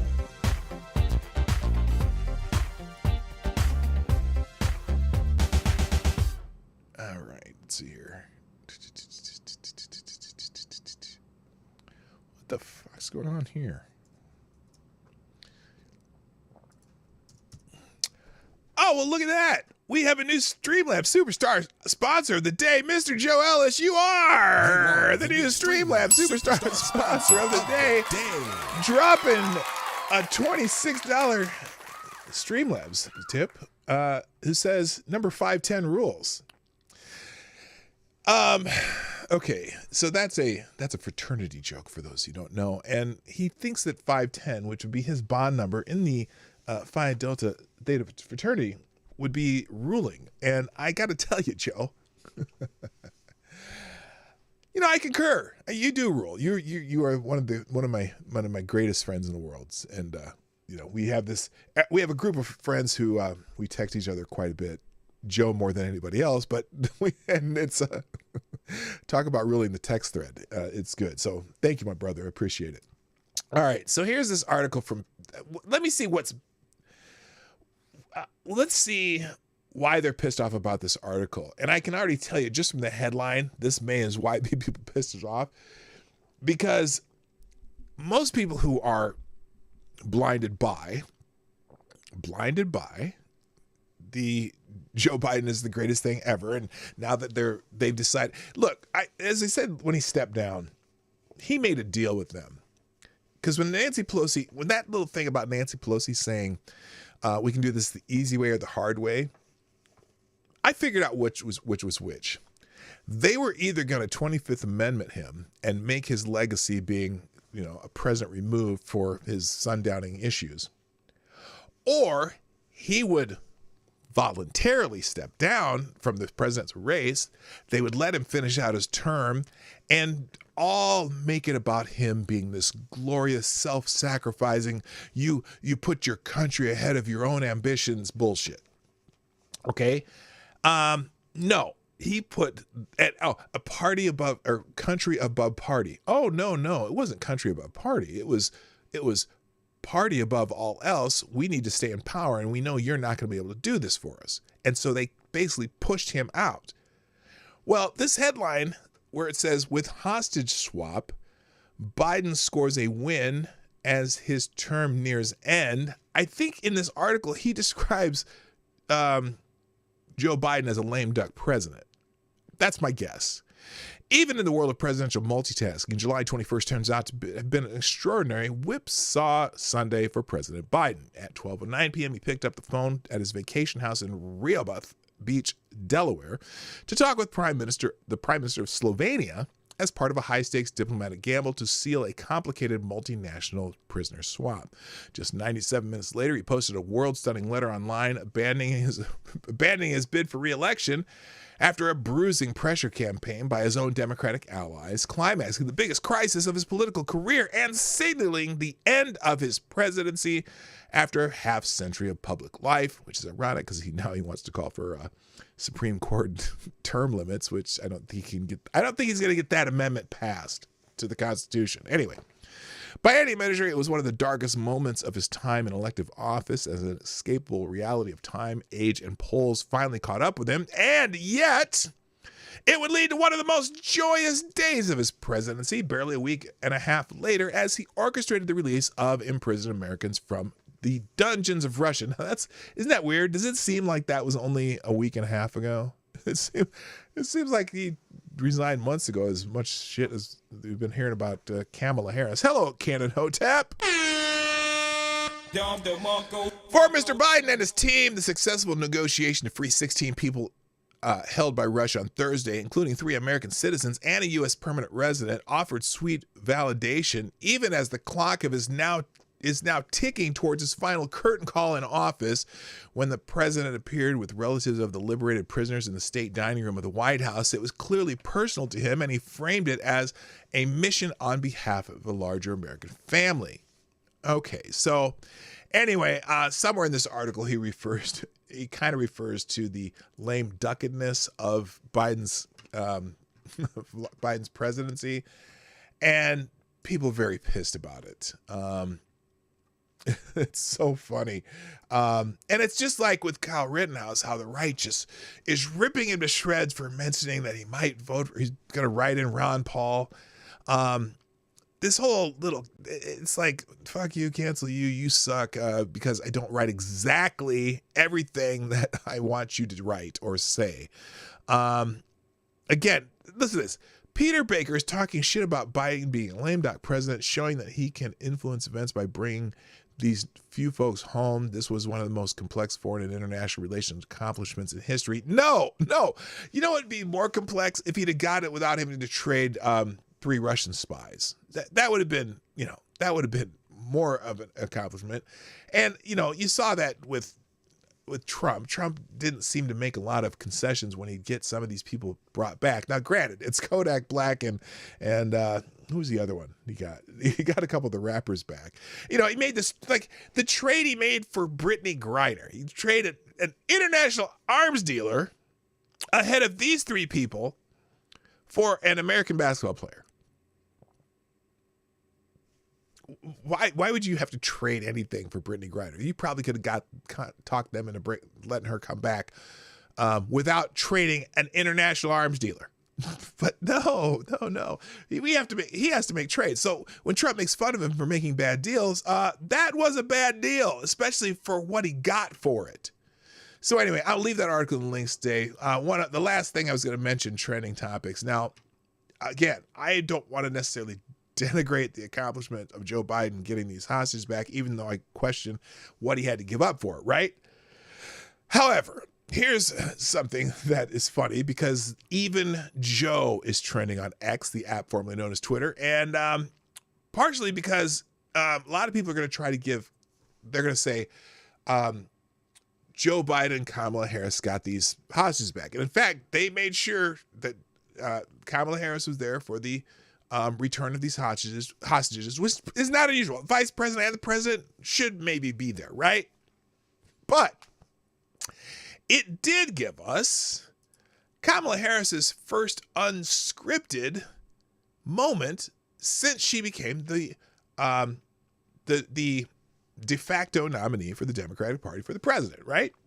And so let's just here, now the screen's going to be blank for a second, but here we go. Here's Kamala Harris's first unscripted talk with reporters. Because remember, well, maybe you didn't see it, but when she was flying out there, she came out, made a prepared statement, and then walked away from the reporters, just like Joe Biden does, except she can walk without shuffling and looking like an 80-year-old man should look. But anyway, here's Kamala Harris's first unscripted moment since she became the nominee for the president. Well, excuse me, the presumptive. I got to say presumptive because we don't really know what's going to happen at that convention.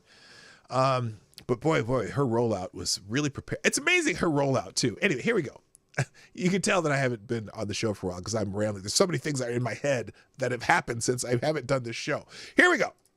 This is just an extraordinary testament to the importance of having a president who understands the power of diplomacy and understands the strength that rests in understanding the significance of diplomacy and strengthening alliances. Now, look at Joe's face.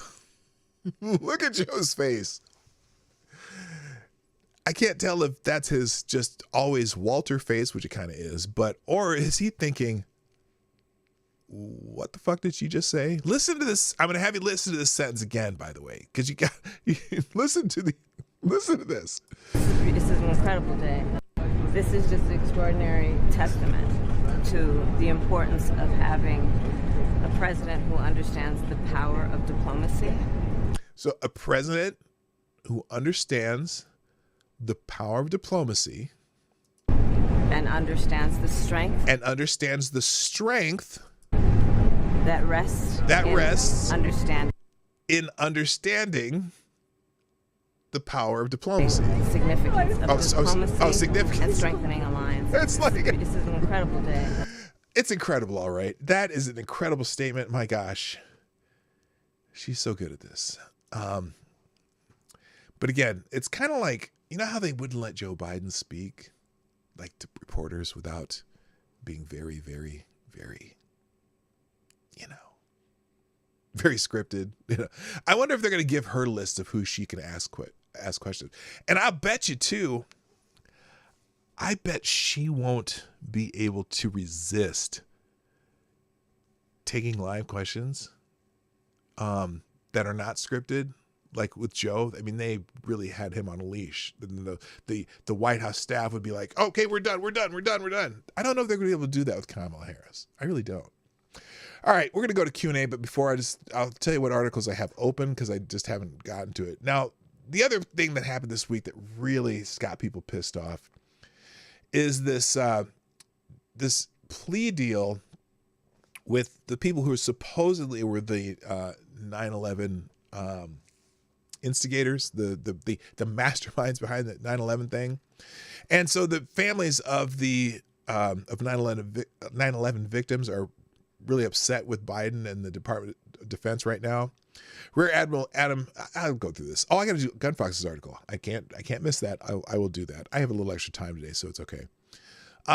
Rear Admiral Adam C. Ruff, the chief prosecutor for military commissions overseeing the trials of the 9/11 attack plotters, informed the victims' families that Khalid Sheikh Mohammed, Walid bin Attash, and Mustafa al-Hawasari pled guilty to conspiracy and murder charges in exchange for life sentences. In exchange for the removal of the death penalty as possible punishment, the three accused have agreed to plead guilty to all of the charged offenses, including the murder of 2,976 people listed in the charge sheet, said the letter. And the response? I feel like I was kicked in the balls, said retired NYPD officer Jim Smith. His wife, Moria Smith, was killed in the terror attacks. The prosecution and families have waited 23 years to have her day in court to put up on record what these animals did to our loved ones, Smith told the New York Post. It seems incredible that the murders of nearly 3,000 people could game the justice system for 21 years and in the end avoid the death penalty. The torture of defendants while being interrogated contributed to the trial delays, but there was other evidence that the military was planning to introduce that would have convicted the planners. Unfortunately, almost all of it is highly classified, and defense lawyers have been agitating for years to make that evidence public, which is something the CIA won't do. So, if you go through this article, though, yeah, the families are pissed, as they should be. Now, it's interesting. If you go to Breitbart, White House. Now, this is the other part. Now, this is typical of an Obama White House, which, this is Obama's third term. So I'm going to call it the Obama White House. White House says, we did not know about the 9/11 plea deal until yesterday and can't comment on it. Excuse me? Excuse me? On Thursday's broadcast of the Fox News Channel Special Report, the White House National Security Communication Advisor John Kirby stated that the plea deal for three defendants accused of involvement in the September 11 attacks, including accused plotter Khalid Sheikh Mohammed, was orchestrated by an independent military convening authority. The White House wasn't aware of this deal or the process leading up to it until yesterday. Are you telling me that maybe the most significant trial possibly in the history of America, that nobody told the White House what was going on? Nobody briefed the White House. The White House wasn't asking to be briefed constantly on the progress on that trial because it was, what do they call it? They called it a independent military convening authority. I'm sorry. What is the President of the United States known as? Name me another moniker for the President of the United States. There's obviously he's the number one diplomat and whatever, but there's a name in the title of the President of the United States that might give you a clue as to why they might brief him for this. Not only is he the head of the executive branch, which includes the Justice Department and all the other legal bullshit, right?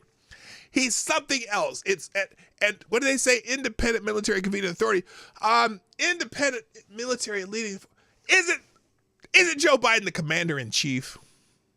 You're telling me they did not brief the President of the United States, the commander in chief, about this process of setting up a plea bargain for these motherfuckers? The White House just found out about it yesterday. They didn't think that maybe this was something you might want to talk to the president about. And what pisses me off as much is that it took 23 years. It's gone through, what, 3 presidents now? Bush, Obama, Trump, Biden. Did they brief any of the presidents along this line? And I'm mad at Trump. I'm mad at Obama. I'm mad at George W. Bush for this too. They did not brief the White House. Good morning, Amazing Disgrace.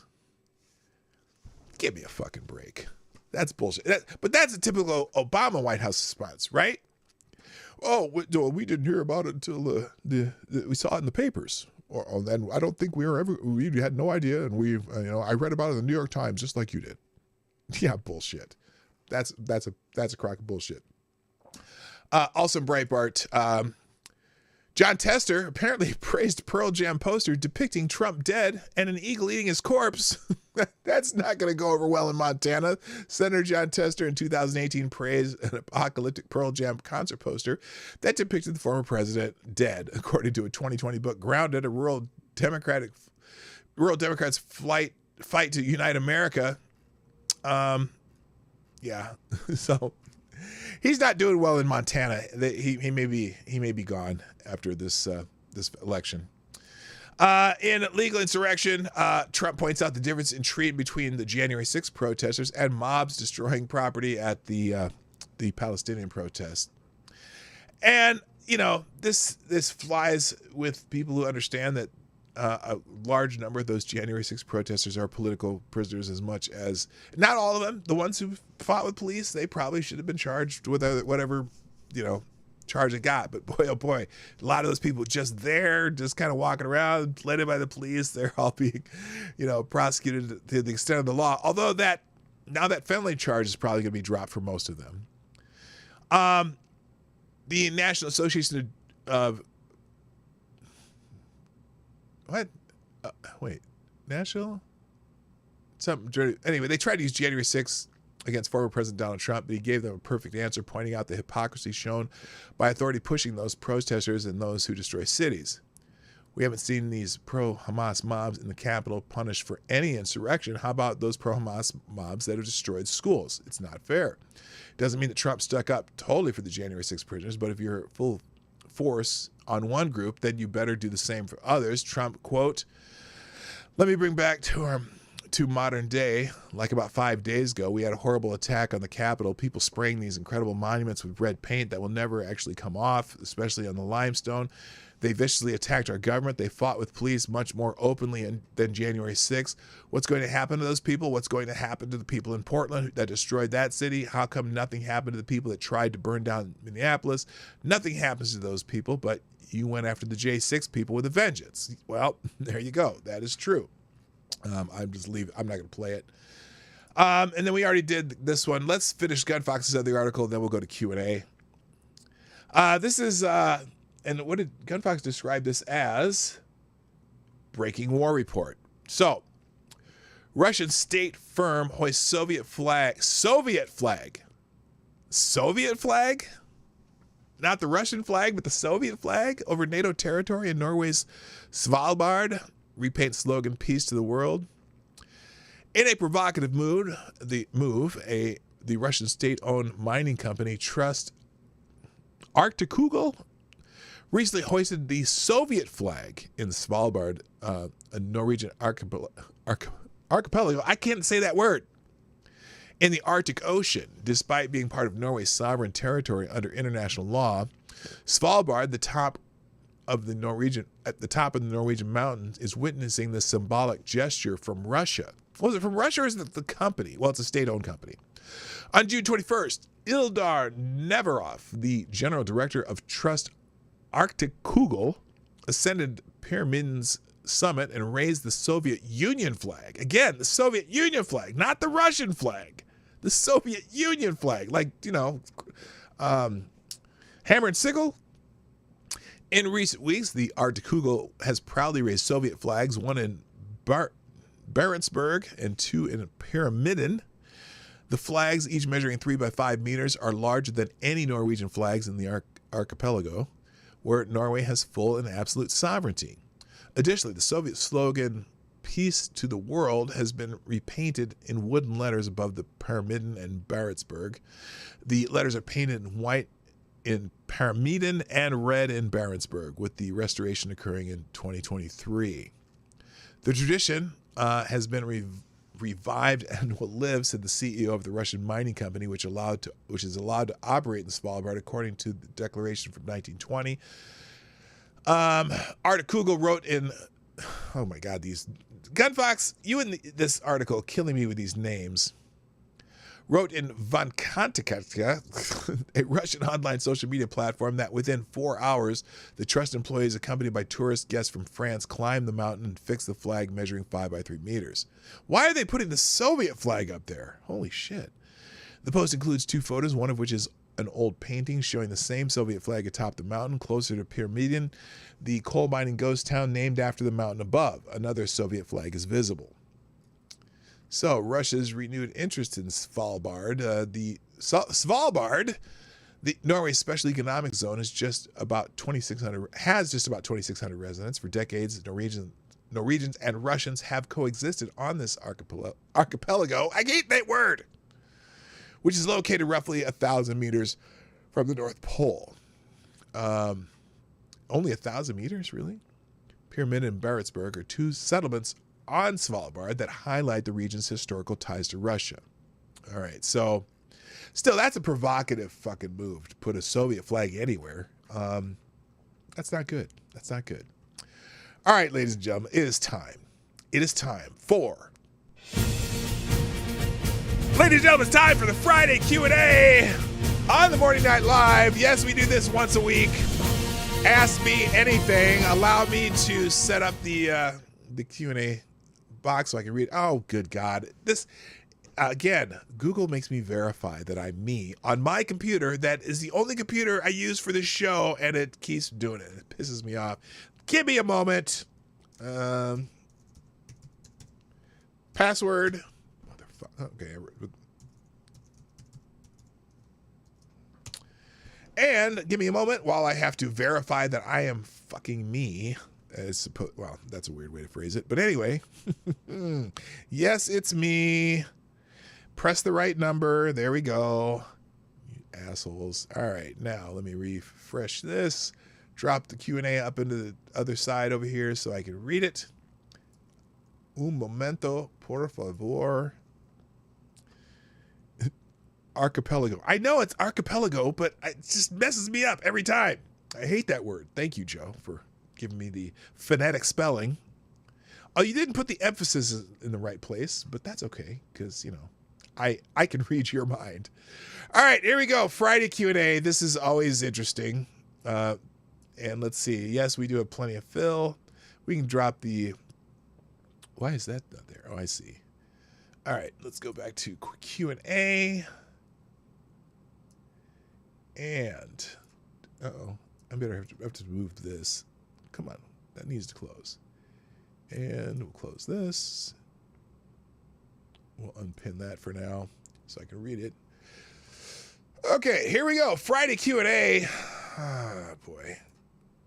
What do we got here? Lord Stanhope starts with...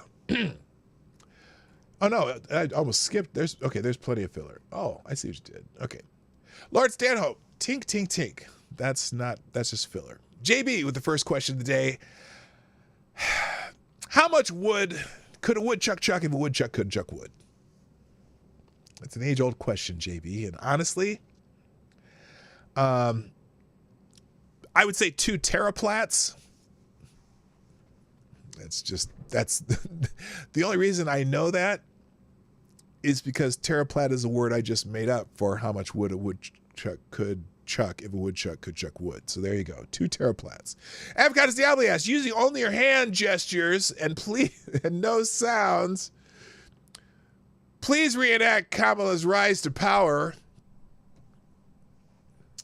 Okay, here we go. Now, this may not, you could just do that, but that's not quite it. Using just hand gestures, reenact Kamala's rise to power.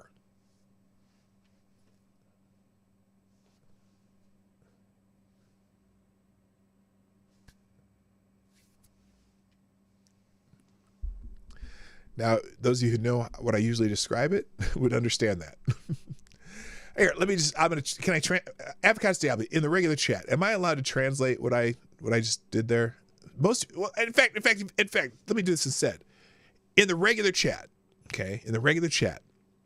someone write out how I just described her rise to power. Someone write it out, okay? Write it out. You know what I just did there. Should have made the one hand bounce. Well, I know I didn't want to get too graphic though, but please tell me what I wrote there. What did I just show you? It's a phrase I use. I steal it from Jericho Green. You should know the phrase by now. All right, moving on. Avocados Diabli says, is having sex with a pair of Siamese twins by default a threesome, or is there some nuance to it, like depending on how much of a body they share? Well, the chicks, the woman or the two women, they have one body but two heads, and one got married, and so it's gonna be weird because the one, like, can you imagine you're stuck next to your sister, right, while you're doing the thing with the thing, and she's got to sit there going, do I have to watch this? I have to because I can't go anywhere. So, yeah, in a way. Especially if they only share the lower half. Yeah, Brittany and Abby. If they only share the lower half, then yeah, I mean, it is, it's kind of threesome. Can they both feel the sensation? I don't know. I would say yes, it would be a threesome. Too tough. Ty Alexander asks, if it never rains in Southern California, why? Well, it actually never is kind of a euphemism for it doesn't rain very often.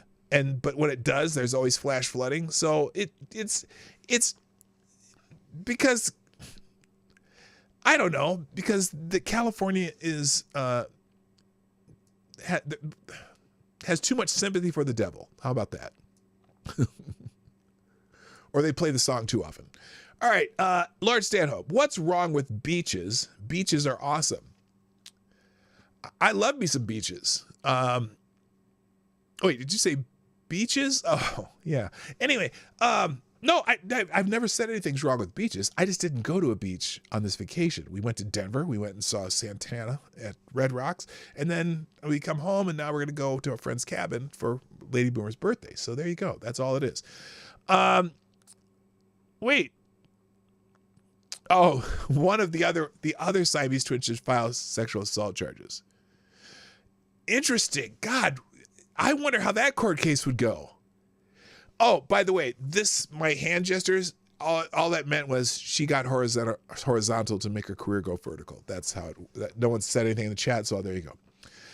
How was your, Lord Stanhope, how was your vacation? It is still wonderful. By the way, like I said, we went to Denver, and then the last 2 days, we've just been vacationing here around the Twin Cities. So, let's see, where do we go? Wednesday, we went, where did we go? I can't remember. Oh, we went to,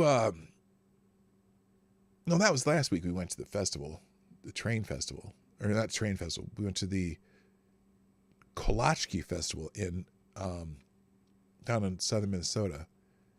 I can't remember. Yesterday we hung out in Stillwater. We went up to visit our daughter up on the northern end of the northern outskirts of the Twin Cities. And then we hung out in Stillwater, Minnesota for the day, and just had some lunch there and noticed the lift bridge. The water was down in the river and stuff. But yeah, my vacation's going great. That's the answer. Avocados Diabli, what is a black job? LOL. Again, if you live in Brooklyn, or not Brooklyn, the Bronx, or you live in South Side of Chicago, or you live in any city where any area that has a predominant black population, and all of a sudden you bring in a large contingent of migrants and they take any job, then that would be a black job. All right. Lord Stanhope asks, or says, you look like you want to play some golf. Did you get the chance to hit the links? Not yet. We're going to golf tomorrow. But I play very seldom, but now my hip's starting to work though. Avocados Diablo says, would you ever eat a stargazy pie? I don't know what a stargazy pie is. Do I have to look that up? let me see. I'm afraid what this is going to be honest with you. All right, here we go. Stargazy pie. Is this something I could put on the screen? Here we go. Stargazy pie. Oh, what is this? This is a real thing. Okay, here. I'm gonna pull up a recipe here. Stargazy pie is a Cornish. What the hell's sticking out of there? Those are fish? Holy shit! What the fuck? This traditional Cornish dish is so named because the fish heads poke through the pastry crust and appear to be gazing at the stars. But don't worry, you don't eat the heads. The fish are boned to make them easy to eat. Oh, so this is like kind of like eating a walleye sandwich enclosed, right? Oh, they're small. They're mackerel. You know what? Avocados Diabli. Honestly, I probably would try it just out of curiosity. You know, it's. I mean, you know, have you ever eaten a fried fish sandwich? Have you ever gone to McDonald's and had a filet fish sandwich? That's basically what you're eating there. There's dough. There's stuff in there. I don't know. I definitely wouldn't eat the fish heads though. Okay, there you go. So yes, I would eat a Stargazy pie. Avocados Diabli asks, have you seen the Judge Joe Brown where he asked about Kamala and he goes on a 20-minute rant about her from one question? It is quite humorous. You know what? Let me pull up one clip of Judge Joe Brown for anyone who hasn't seen this. This is amazing. Here we go. Let's look it up real quick. Judge Joe Brown. Because he has nothing. He has no time for Kamala Harris. I'm going to be honest with you. Here's one clip of Judge Joe Brown talking about Kamala Harris. Here, blow it up here, and he can talk for hours about her. But I gotta ask you about Kamala Harris. How you feel about her? She's a piece of shit. I was in California. She lacked professional competence, and she worked on it by hiking up her hemline when she needed influence rather than researching. She's always tried to do the casting couch to get where she wants. Now, the problem is that'll get somebody to a certain level quickly, but you can't get past that level if you don't have competence and talent. I disavow. So my thing about it is if I'm crude about it, in this city years ago, I used to represent a whole bunch of pimps and hoes, and I know a hoe when I see one. Oh, my God. And I say this, I don't care, women, you do what you want to do if you want to have recreational sex, but when you do the casting couch or anything else for professional purposes to get paid or advance, you a hoe. And she's an old hoe.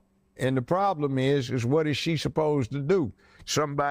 One of her sycophant slaves comes up and unwraps her in a carpet naked at Putin's feet, and he says, oh, yeah, I'm Julius Caesar. He said, no, ho, I got better stuff here already. Plus, I don't want you anyway, you old woman. Get on up, you know. Okay. So that's, I'm just gonna stop there. I'm concerned that I no longer have a YouTube channel after listening to it. But he also has clips on why Trump's not a racist, because Trump used to help a lot of black businesses back in the day. Also, here's one on her on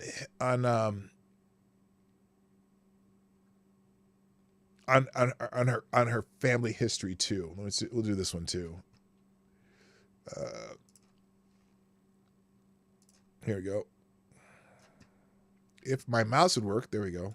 And then she was everybody's favorite Hindu Indian prosecutor and attorney general and senator, and now she becomes black. But, you know, I met her daddy, fine gentleman, Professor Harris. And the problem with her being black is Professor Harris says he's Caucasian, mixed Irish and Hindu. He doesn't have any black ancestors, but his Irish ancestors owned a lot of slaves in Jamaica and had them to work on plantation. So if mama is on the birth certificate listed as a Caucasian, daddy says he's a Caucasian Hindu and has no black ancestors, how did she get to be black? She went to Howard. That's how. She went to Howard. Anyway, part of it too is at least when they were in San Francisco before her parents separated and she grew up in Toronto, they were heavily involved in the Black liberation movement in San Francisco, even though Joe Brown says he's not black. So that's interesting. So anyway, I'll leave that link to all the Joe Brown clips, or the Joe Brown thread, the Joe Brown topic thread on X in the links today. All right, next question. Lord Stanhope, what was the best dinner you had? You mean on this trip or in general, like ever, of all times ever? Because I made a killer cowboy ribeye one time that was just amazing. I really like porterhouse steaks too, but on this trip, we went to a really nice Mexican place in Denver. And it's not hard to find Mexican food in Denver, but this place was really, really good.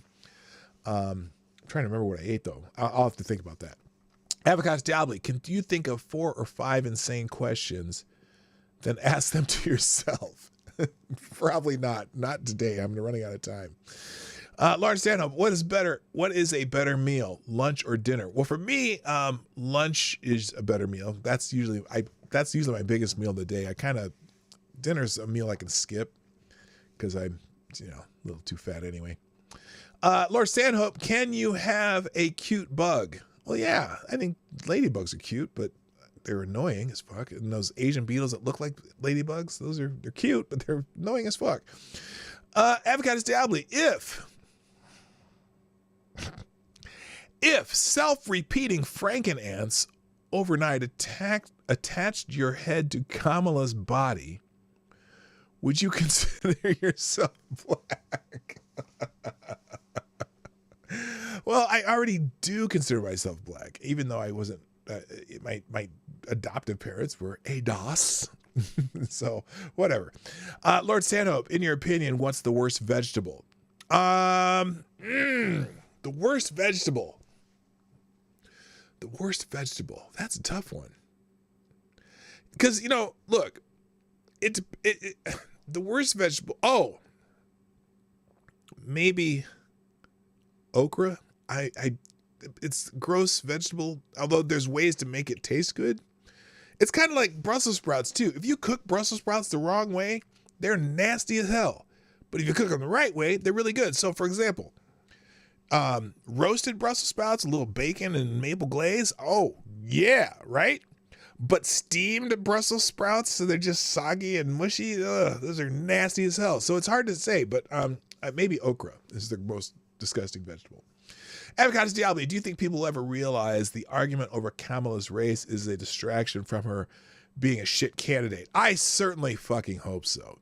I hope that her true beliefs come out, and also I hope some impromptu interview questions will show the human word salad that she is. Lord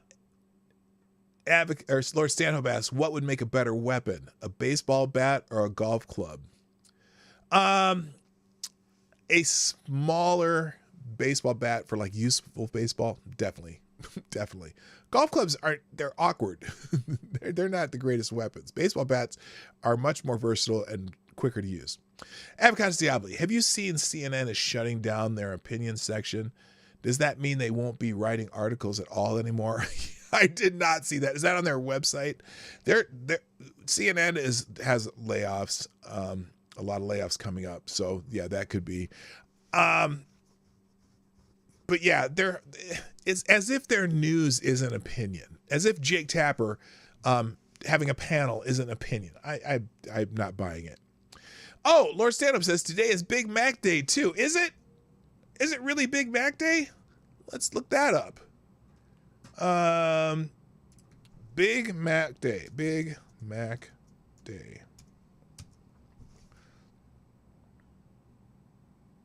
Happy International Big Mac Day. You got to be kidding me. All right, I got you here. Here it is. Here's I'll leave this one open too. Here it goes. Happy International Big Mac Day. Why is August 2nd National Big Mac Day?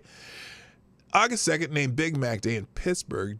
Did you know the Big Mac was created in Uniontown on April 22nd, 1967? McDonald's will sell $2 Big Macs through August 11th, starting Friday. So I guess that's just in Pennsylvania. God Ratley, the one true God of all rats, welcome to the show. The real worst vegetable is whatever people eating it is. Everyone has different taste buds, so never the same taste for each person. Well, that is true. Everyone has different. Actually, is. Oh yeah, no, I know fried okra is good. As I said, okra is a nasty vegetable, but you can make it taste good if it's fried and seasoned correctly. But otherwise, it's okay. Let's put it this way. As a kid, there are a couple things that my mom would occasionally put on our table that made me want to gag. One of them was canned Brussels sprouts, just heated up in a pan. Gross. It's mushy, slimy, nasty. And also canned okra. Okay? Okra from the can, just heated up. And it was the nastiest, slimiest, grossest vegetable ever. But then when I was in college and I was traveling around teaching cheerleading camps, we spent a lot of time in the South. And there'd be places that have some fried okra, and everyone would be like, oh, love fried okra, blah, blah, blah, blah, blah. And I tried the fried okra, and I'm like, oh, okay, there is a way that this doesn't taste like completely like shit. So there you go. That's what I meant. Let's see. Wait, why is this question over here? Are you preparing for RAGBRAI next year? I probably will start riding my bicycle in the spring. RAGBRAI is the register's annual great bicycle ride across Iowa. It's a 7-day bicycle tour, and I'm thinking about doing it again next year. Okay, here we go.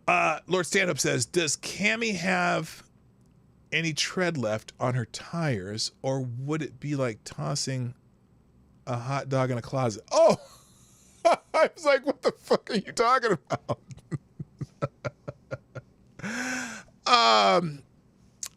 Boy, you'd have to ask Doug about that question. I don't know. I imagine that, who knows? Lord Stanhope asks, what is your opinion of adults who engage in magical thinking, libs and dems in particular? Yeah, it depends on the subject, but that's kind of weird. I don't have an answer. Avocado Diablo, what do ice shack hookers do during the warm seasons? I figure you are the man to ask about this. Yes. Oh, well, look. So the ice shack hookers tend to be in the more eastern Midwest, Michigan, Ohio. I mean, there's not the ice shack. People out in Minnesota are really serious about their ice fishing and don't have time for the ice shack hookers. However, there probably are some ice shack hookers in the in Minnesota, and I would guess in the off season, they hang out at the bars on the lakes and just do this traditional hooking from the bars. So there you go. That's where the ice shack hookers go during the warm season. Laura, stand up. What are the odds they swap out Cammie in late September, early October? 0. They will stick with Kamala if she ends up getting the nomination. Now, as I kind of predicted before a little bit, I don't think it's going to be just a clean cut, she gets the anointment at the Democratic National Convention. There's going to be some people who are going to object to it. And but right now she already has half the delegates on her side, like they've already committed to her. But there will be some drama at the Chicago Democratic National Convention, because we've been predicting drama at the Chicago National Democratic Convention for a long time now. And it's not just going to be inside the convention. It'll be obviously outside the convention. And I think they changed their plans on doing the nomination call like they were going to do for Joe Biden. They were going to do it ahead of time. I think they may have changed that plan. I'm not 100% sure. But once they finish the installation, the anointing, the whatever for her, they will stick with her through October. And look, this, like, for example, this little Bill Barr article that we mentioned here. Oh, we're going to see a whole lot more shit like that. And it's like speculative, but they say, oh, it could be, but you know, it's using weasel words so they can say that we have this issue that Donald Trump is this and that and cheated and blah, blah, blah. And you know, the other thing that they're insulated from in 2024, now that Joe Biden has quit, looking into his issues with finances from foreign countries and his family and whatever, they don't have that on the plate anymore. Now they got to go fresh with Kamala. So there you go. Where are we at? Here we go. Lord Stanhope asks, what are the odds? Oh, that's it. Excuse me. Lord Stanhope, women often critique men by saying, he was cute till he opened his mouth. What female would you apply to that? Oh, just ask Joe Ellis in the chat. That's so funny. We were in college at there's a reservoir that has a beach, and we were kind of drunk, and I think it was before a wedding we were going to attend, and it wasn't in college. We were out of college, but we were kind of drunk, and we were apparently loudly critiquing a bunch of girls that were going by, and boy, oh boy, we were just like, you know, oh, that one's hot. Oh, she's so hot, and this and that, whatever. And this girl sunbathing down to the left of us, in front of us, at some point looks up and says, you know, I don't think we need to hear about every girl that you think is hot, blah, blah, blah, blah, blah. And I can't remember who said it. Maybe it was Joe, in fact, who said, well, we thought you were hot until you opened your mouth. Yeah, there's all kinds of people like that. Look, think about it. So, you know, who's that, what's that girl's name? That pretends she's black. But she's white. But she's a cute girl. But then she opens her mouth and talks in this like Mississippi mud, you know, accent. You know what I mean? Like deep South Mississippi accent. And there's a lot of girls like that. You know, you think, oh, she's attractive, and then she's like, or she has a voice like this. So it's basically, a lot of time it depends on voices. I mean, Kamala Harris is attractive. I mean, be real. She's attractive, but then she opens her mouth and you're like, oh my God, that laugh. Oh my God. Rachel told us all. All right, let's see. Lord Stanhope, do you prefer a 223 or 556? I don't have an AR platform. Again, the only gun that I have in my possession is a 4570. So that's all I got. I don't know if I prefer one or the other. I've shot a bunch of guns. We went out to the gun range in Las Vegas and shot a bunch of different weapons, but I have no idea what I prefer. So, Lord Stanhope, with the exception of certain women's sports, do you or anyone in the chat give two shits about the Olympics? With the exception of certain women's sports, do you or anyone in the chat give two shits about the Olympics? You know, I used to love watching the Olympics. Yes, Sailorville Lake Show. That's damn right. I used to love watching the Olympics. It's fun to watch a track and field event. You always hope there's a world record set or something. I used to enjoy watching basketball. I enjoyed it when the amateurs played. I watched the Dream Team, and that was fun, except for, am I the one who said that? I'm the one who said, we thought you were hot until you opened your mouth. Oh, that was me, wasn't it? Yeah, it was probably me. Anyway, I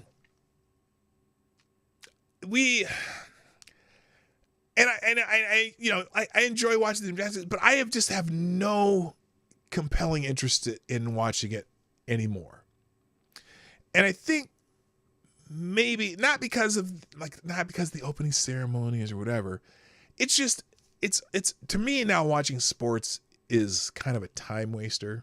I'll watch giant events. I'll watch the Super Bowl. I watched like a bunch of the, like for example, when Iowa was playing in the NCAA tournament, the women, I watched a few of those games just out of curiosity. And Caitlin Clark's fun to watch, but it's still women's basketball, and which is, I enjoy it because I'm a basketball guy, but I don't necessarily choose to watch it. It's funny. I told you, when she goes in the WNBA,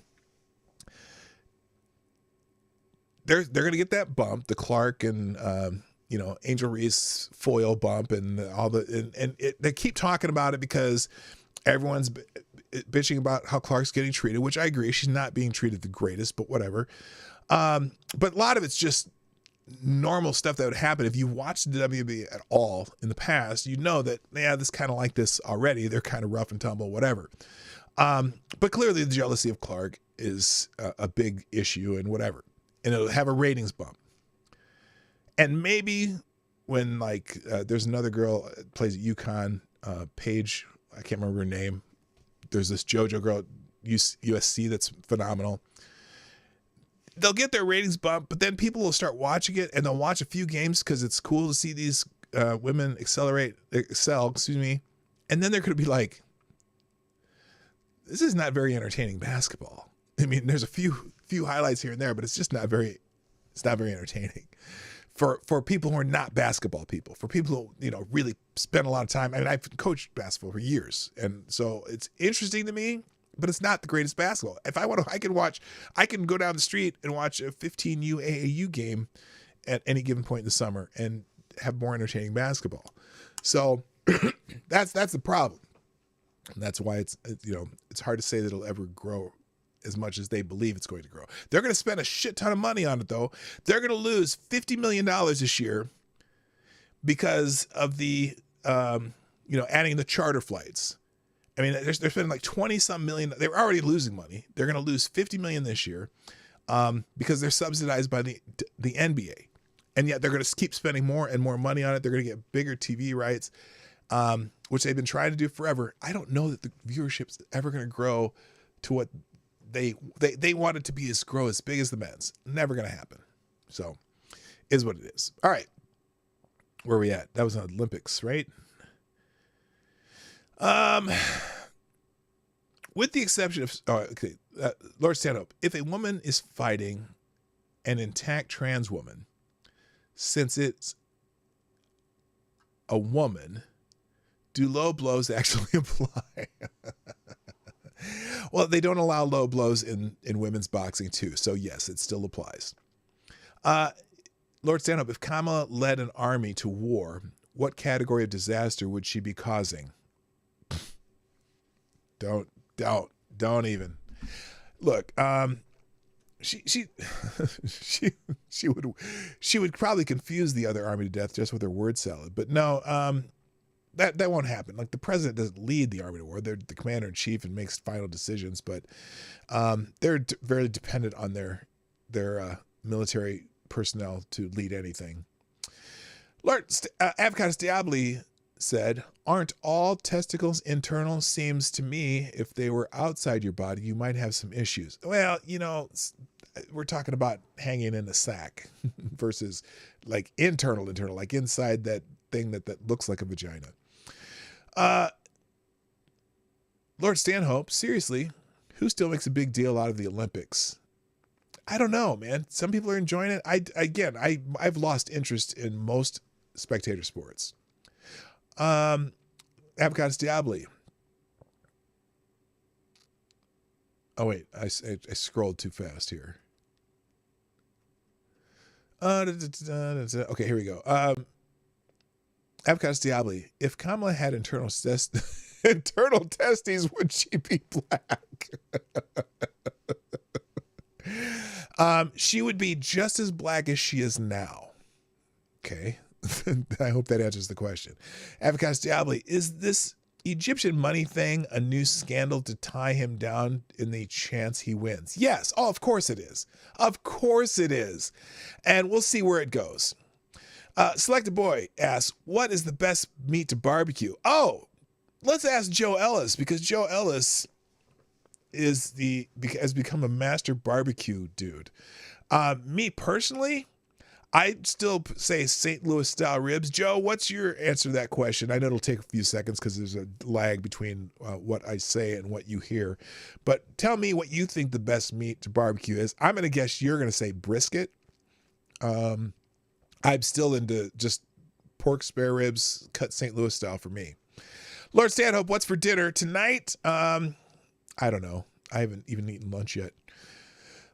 Possibly I don't want to buy anything to cook because I got to buy steaks for tomorrow. It'll probably just. I might go to my favorite barbecue place today because Lady Boomer's not into barbecue, so I might go get some pulled pork at my favorite barbecue place here in town.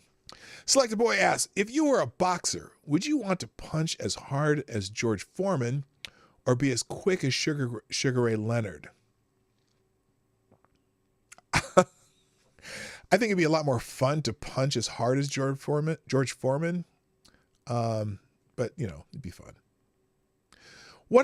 Wait, Joe Ellis, what high school does why are you asking questions in the non-question section? Do you see that little bar at the top of the chat, Joe? If you want to put questions in here, you put them up in the up at the top. And stop asking me about Stacy, you asshole. Okay, the story is when I was in college, I was basically would have been our senior year, but I took a year and a half off of school. But I met a girl at a bar and I started dating her, and then I found out like 2 months in that she was a senior in high school, but she was 18, so it was okay. I'm just saying, but still. But all my friends were drooling over because she was very, extremely, highly, amazingly attractive. And I brought her to a party one time before nobody had met her, and I walked in the door, and every single of my friends were like jaws dropped like this. So there. Urbandale. No. Johnston. She went to Johnston. Anyway, what's for dinner? I say, Selected Boy, why is Rachel Scott so vindictive and rude? I don't know who Rachel Scott. Who's Rachel Scott? Who the fuck's Rachel Scott? I don't know. Put it in the ring of the chat.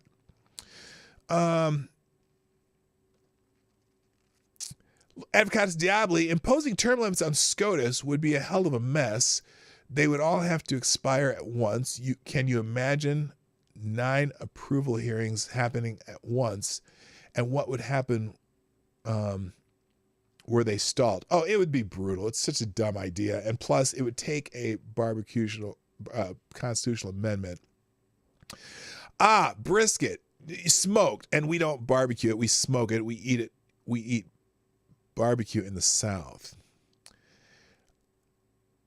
Y'all have barbecues in the Midwest. Okay, when I said your favorite, what's the question? What's your favorite meat to barbecue? I was thinking smoking too, Joe, but I knew the terminology isn't universal. Yeah, I prefer smoking meats rather than barbecuing them.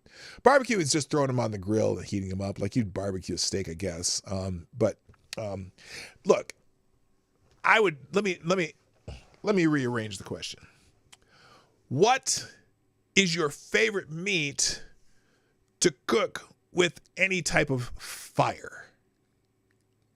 There. Is that better? Is that a better question? That's your favorite meat to and again, when I say, because most people think fire with barbecue, whether it's smoking, you got to, the smoke side is burning and whatnot. Okay, I got to hurry up here. All right, I got to finish this up. No more questions, please. Lord Stanhope, who can put away more wine, Cammie or Nancy? Oh, Nancy Pelosi by far. She's fucking shit. She could probably do a entire 3-liter box wine in a night. Although I think she drinks more vodka. Advocatus Diabli, is this the last question? And if not, can it be? No, it's not. Advocatus Diabli, can you tell the person who wrote the last question to fuck off? Fuck off. Lord Stanhope, is Cammie too cute of a nickname for Kamala? Yes. And it's probably racist too. Advocatus Diabli, you went to a colonoscopy festival? No. Jesus Christ. No. A kalachki. A kalachki is a Eastern European kind of pastry. And the town of Montgomery, Minnesota is the kalachki capital of the world. Lord Stanhope, does the Mr. Beast situation surprise you at all? I haven't been following it, but no.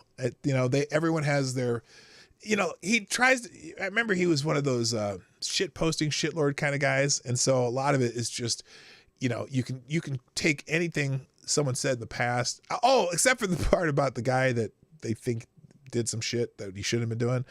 I don't know. I don't pay attention to it too much. Lord Stand Up, with a degree of certainty, know a hoe when you see one? Yeah, with a degree of certainty. Everything you do is within a degree of certainty. It could be 1% or 99%. So yes, the answer is always yes. Lord Stano, who is blacker, Kamala or Rachel Dolezal? Well, Kamala is at least actually brown. Andrew Storson, what's that? I don't know. Avocado Diablo, would you enjoy a wheelchair high hurdles as much as I would if it were an Olympic sport? Maybe quadruple amputee pole vault, aka as catapulting? Well, the wheelchair high hurdles would have to go downhill and have little ramps. That would be kind of wild, wouldn't it now? Avocados Diablo, can you get that damn Big Mac off the screen? Oh, yeah, here you go. I forgot about that. And finally, the last question. Could you legally kill a Siamese twin if they were into gerbil popping? Could you legally kill your Siamese twin if they were into gerbil popping? Good Lord. Oh, I skipped a Richard Gere question. Oh, did the Colonoscopy Festival have an exhibit for Richard Gere? No, because it wasn't a colonoscopy festival. And on that note, ladies and gentlemen, I got to go because I have someone coming here to buy some shit from me. So I appreciate you joining me on this Friday on this impromptu vacation show. Thank you, sponsors, and especially my friend Joe Ellis for showing up. I'm glad you're here, my brother. Good to see you. And thanks for the sponsors. Thanks for people who shared the stream. And before you go, if you haven't hit the like button, do that shit too. And all that other stuff that YouTubers tell you to do. Oh, are there only 11 people here? Did this thing die? Is there really only 11 people here? Well, that sucks. Anyway, thanks. I got to go. My name's P-Dog Knight. Marty on the internet, or Marty, also known as P-Dog Knight on the internet. And I'm out of here. Bye-bye. Have a great day. Hey, this is P-Dog Knight, and thank you for watching today on the P-Dog Knight channel. If you have an observation or remark you'd like to make about this video or my channel, I absolutely welcome you to write it in the comment section down below. I really look forward to hearing from you. And before you go, if you like what you saw but you're not already subscribed, please make sure you hit the subscribe button and definitely click that bell that pops up afterwards so you'll be notified when I post new videos or when we go live. I broadcast my live show, The Morning Night Live, Monday through Friday at 10 o'clock Eastern, 9 o'clock Central. A special thank you to all the supporters of this channel who share our videos on social media and who make donations through Streamlabs, YouTube, Venmo, and Cash App, which are all linked in the description down below. Thanks again, and until next time, I'm P-Dog Knight, and I'm out of here.